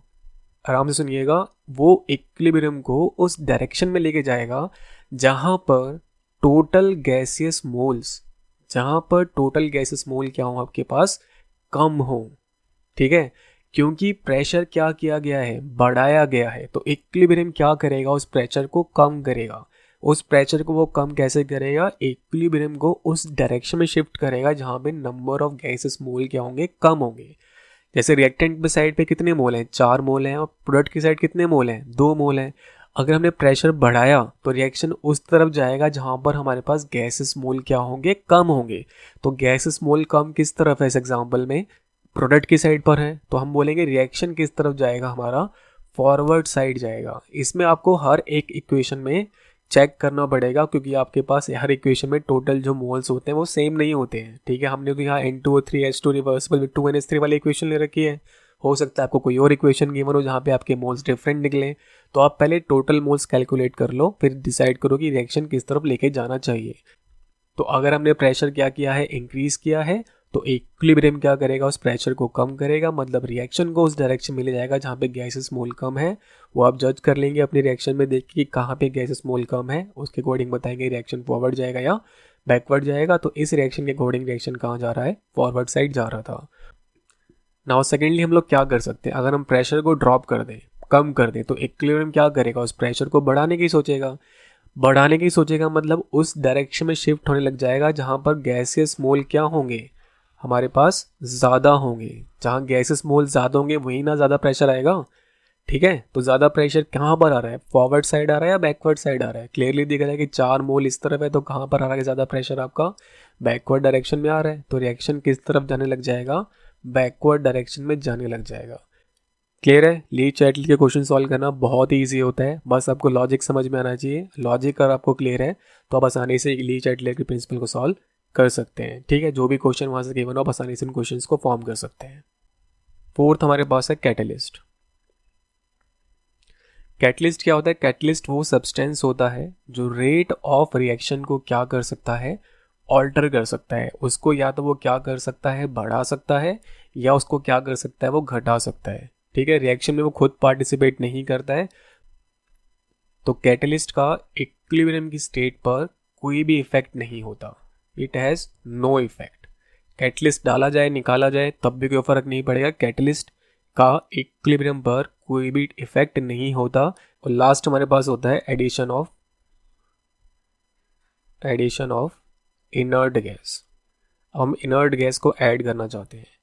इनर्ट गैस को अगर ऐड करना है तो हमारे पास दो कंडीशंस होती हैं। एक तो हम किस पे ऐड कर सकते हैं, कांस्टेंट वॉल्यूम पे इसको ऐड कर सकते हैं। जब भी वॉल्यूम कांस्टेंट रख के इनर्ट गैस को क्या किया जाता है, ऐड किया जाता है, तो इन दैट केस क्या होता है, नो इफेक्ट।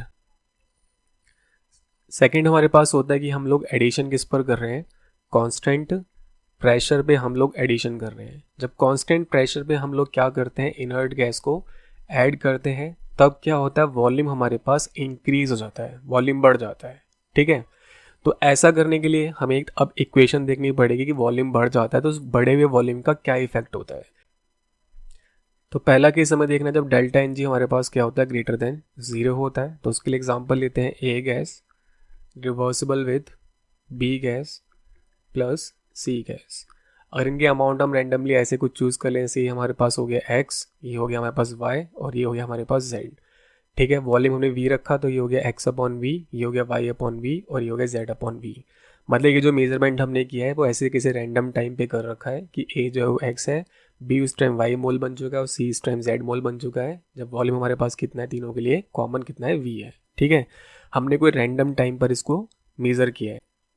तो जब रैंडम टाइम पे हम लोग मेजरमेंट करते हैं तो हम लोग क्या निकालते हैं, QC निकालते हैं। तो इसके लिए QC के एक्सप्रेशन बनाएंगे तो क्या बनेगी, y इंटू जेड अपॉन में v into V multiply by x, और ऊपर क्या आ जाएगा v। तो एक v से एक v सॉल्व हो जाएगा। तो यहाँ से बस इतना देख रहे हैं हम लोग कि QC और v का रिलेशन कैसा निकल रहा है, इन्वर्स निकल रहा है। तो अगर वॉल्यूम बढ़ रहा है तो इसका मतलब QC क्या हो रहा होगा, कम हो रहा होगा। तो QC कम हो रहा है तो इसका मतलब वो क्या करना चाहेगा, अपनी वैल्यू इंक्रीज करना चाहेगा, ताकि वो किसको टच कर पाए, KC को टच कर पाए। ठीक है, वो अपनी वैल्यू इंक्रीज कैसे कर पाएगा, जब वो क्या करेगा, रिएक्शन को किस तरफ लेके जाएगा, फॉरवर्ड साइड लेके जाएगा। तो ऐसे हम बार बार निकाल के इक्वेशन सेटअप करके चेक नहीं करेंगे, हम डायरेक्टली याद रखेंगे। वो याद कैसे रखना है, देखिए पहला केस हमारे पास क्या है कि डेल्टा एन जी हमारे पास 0 से बड़ा है। सेकेंड केस हमारे पास क्या है कि डेल्टा एन जी क्या है, 0 से छोटा है। और थर्ड केस हमारे पास क्या है कि डेल्टा एन जी कितना है, हमारा 0 है। जब डेल्टा एन जी हमारा 0 होता है तो ऐसे केस में नो इफेक्ट, याद रखिए ऐसे केस में क्या होगा, नो इफेक्ट। जब डेल्टा एन जी हमारा 0 से बड़ा होगा तो ऐसे केस में क्या होगा, रिएक्शन कहाँ जाएगा, फॉरवर्ड डायरेक्शन में जाएगा। जब एन जी बड़ा होगा तो फॉरवर्ड में जाएगा, और एन जी जब छोटा होगा तो वो कहाँ जाएगा, बैकवर्ड डायरेक्शन में जाएगा। रिएक्शन जाएगा बैकवर्ड डायरेक्शन में, ऐसे आपको याद रखना है। ठीक है, अगर डेल्टा एन जी 0 से बड़ा होगा तो रिएक्शन जाएगा फॉरवर्ड साइड, अगर डेल्टा एन जी 0 से छोटा होगा तो रिएक्शन जाएगा बैकवर्ड साइड, और अगर डेल्टा एन जी 0 के इक्वल हुआ तो रिएक्शन पे कोई भी इफेक्ट नहीं होगा। ये था हमारे पास Le Chatelier principle. So that's our app guys, and if you find this video helpful please subscribe to this channel. Thanks.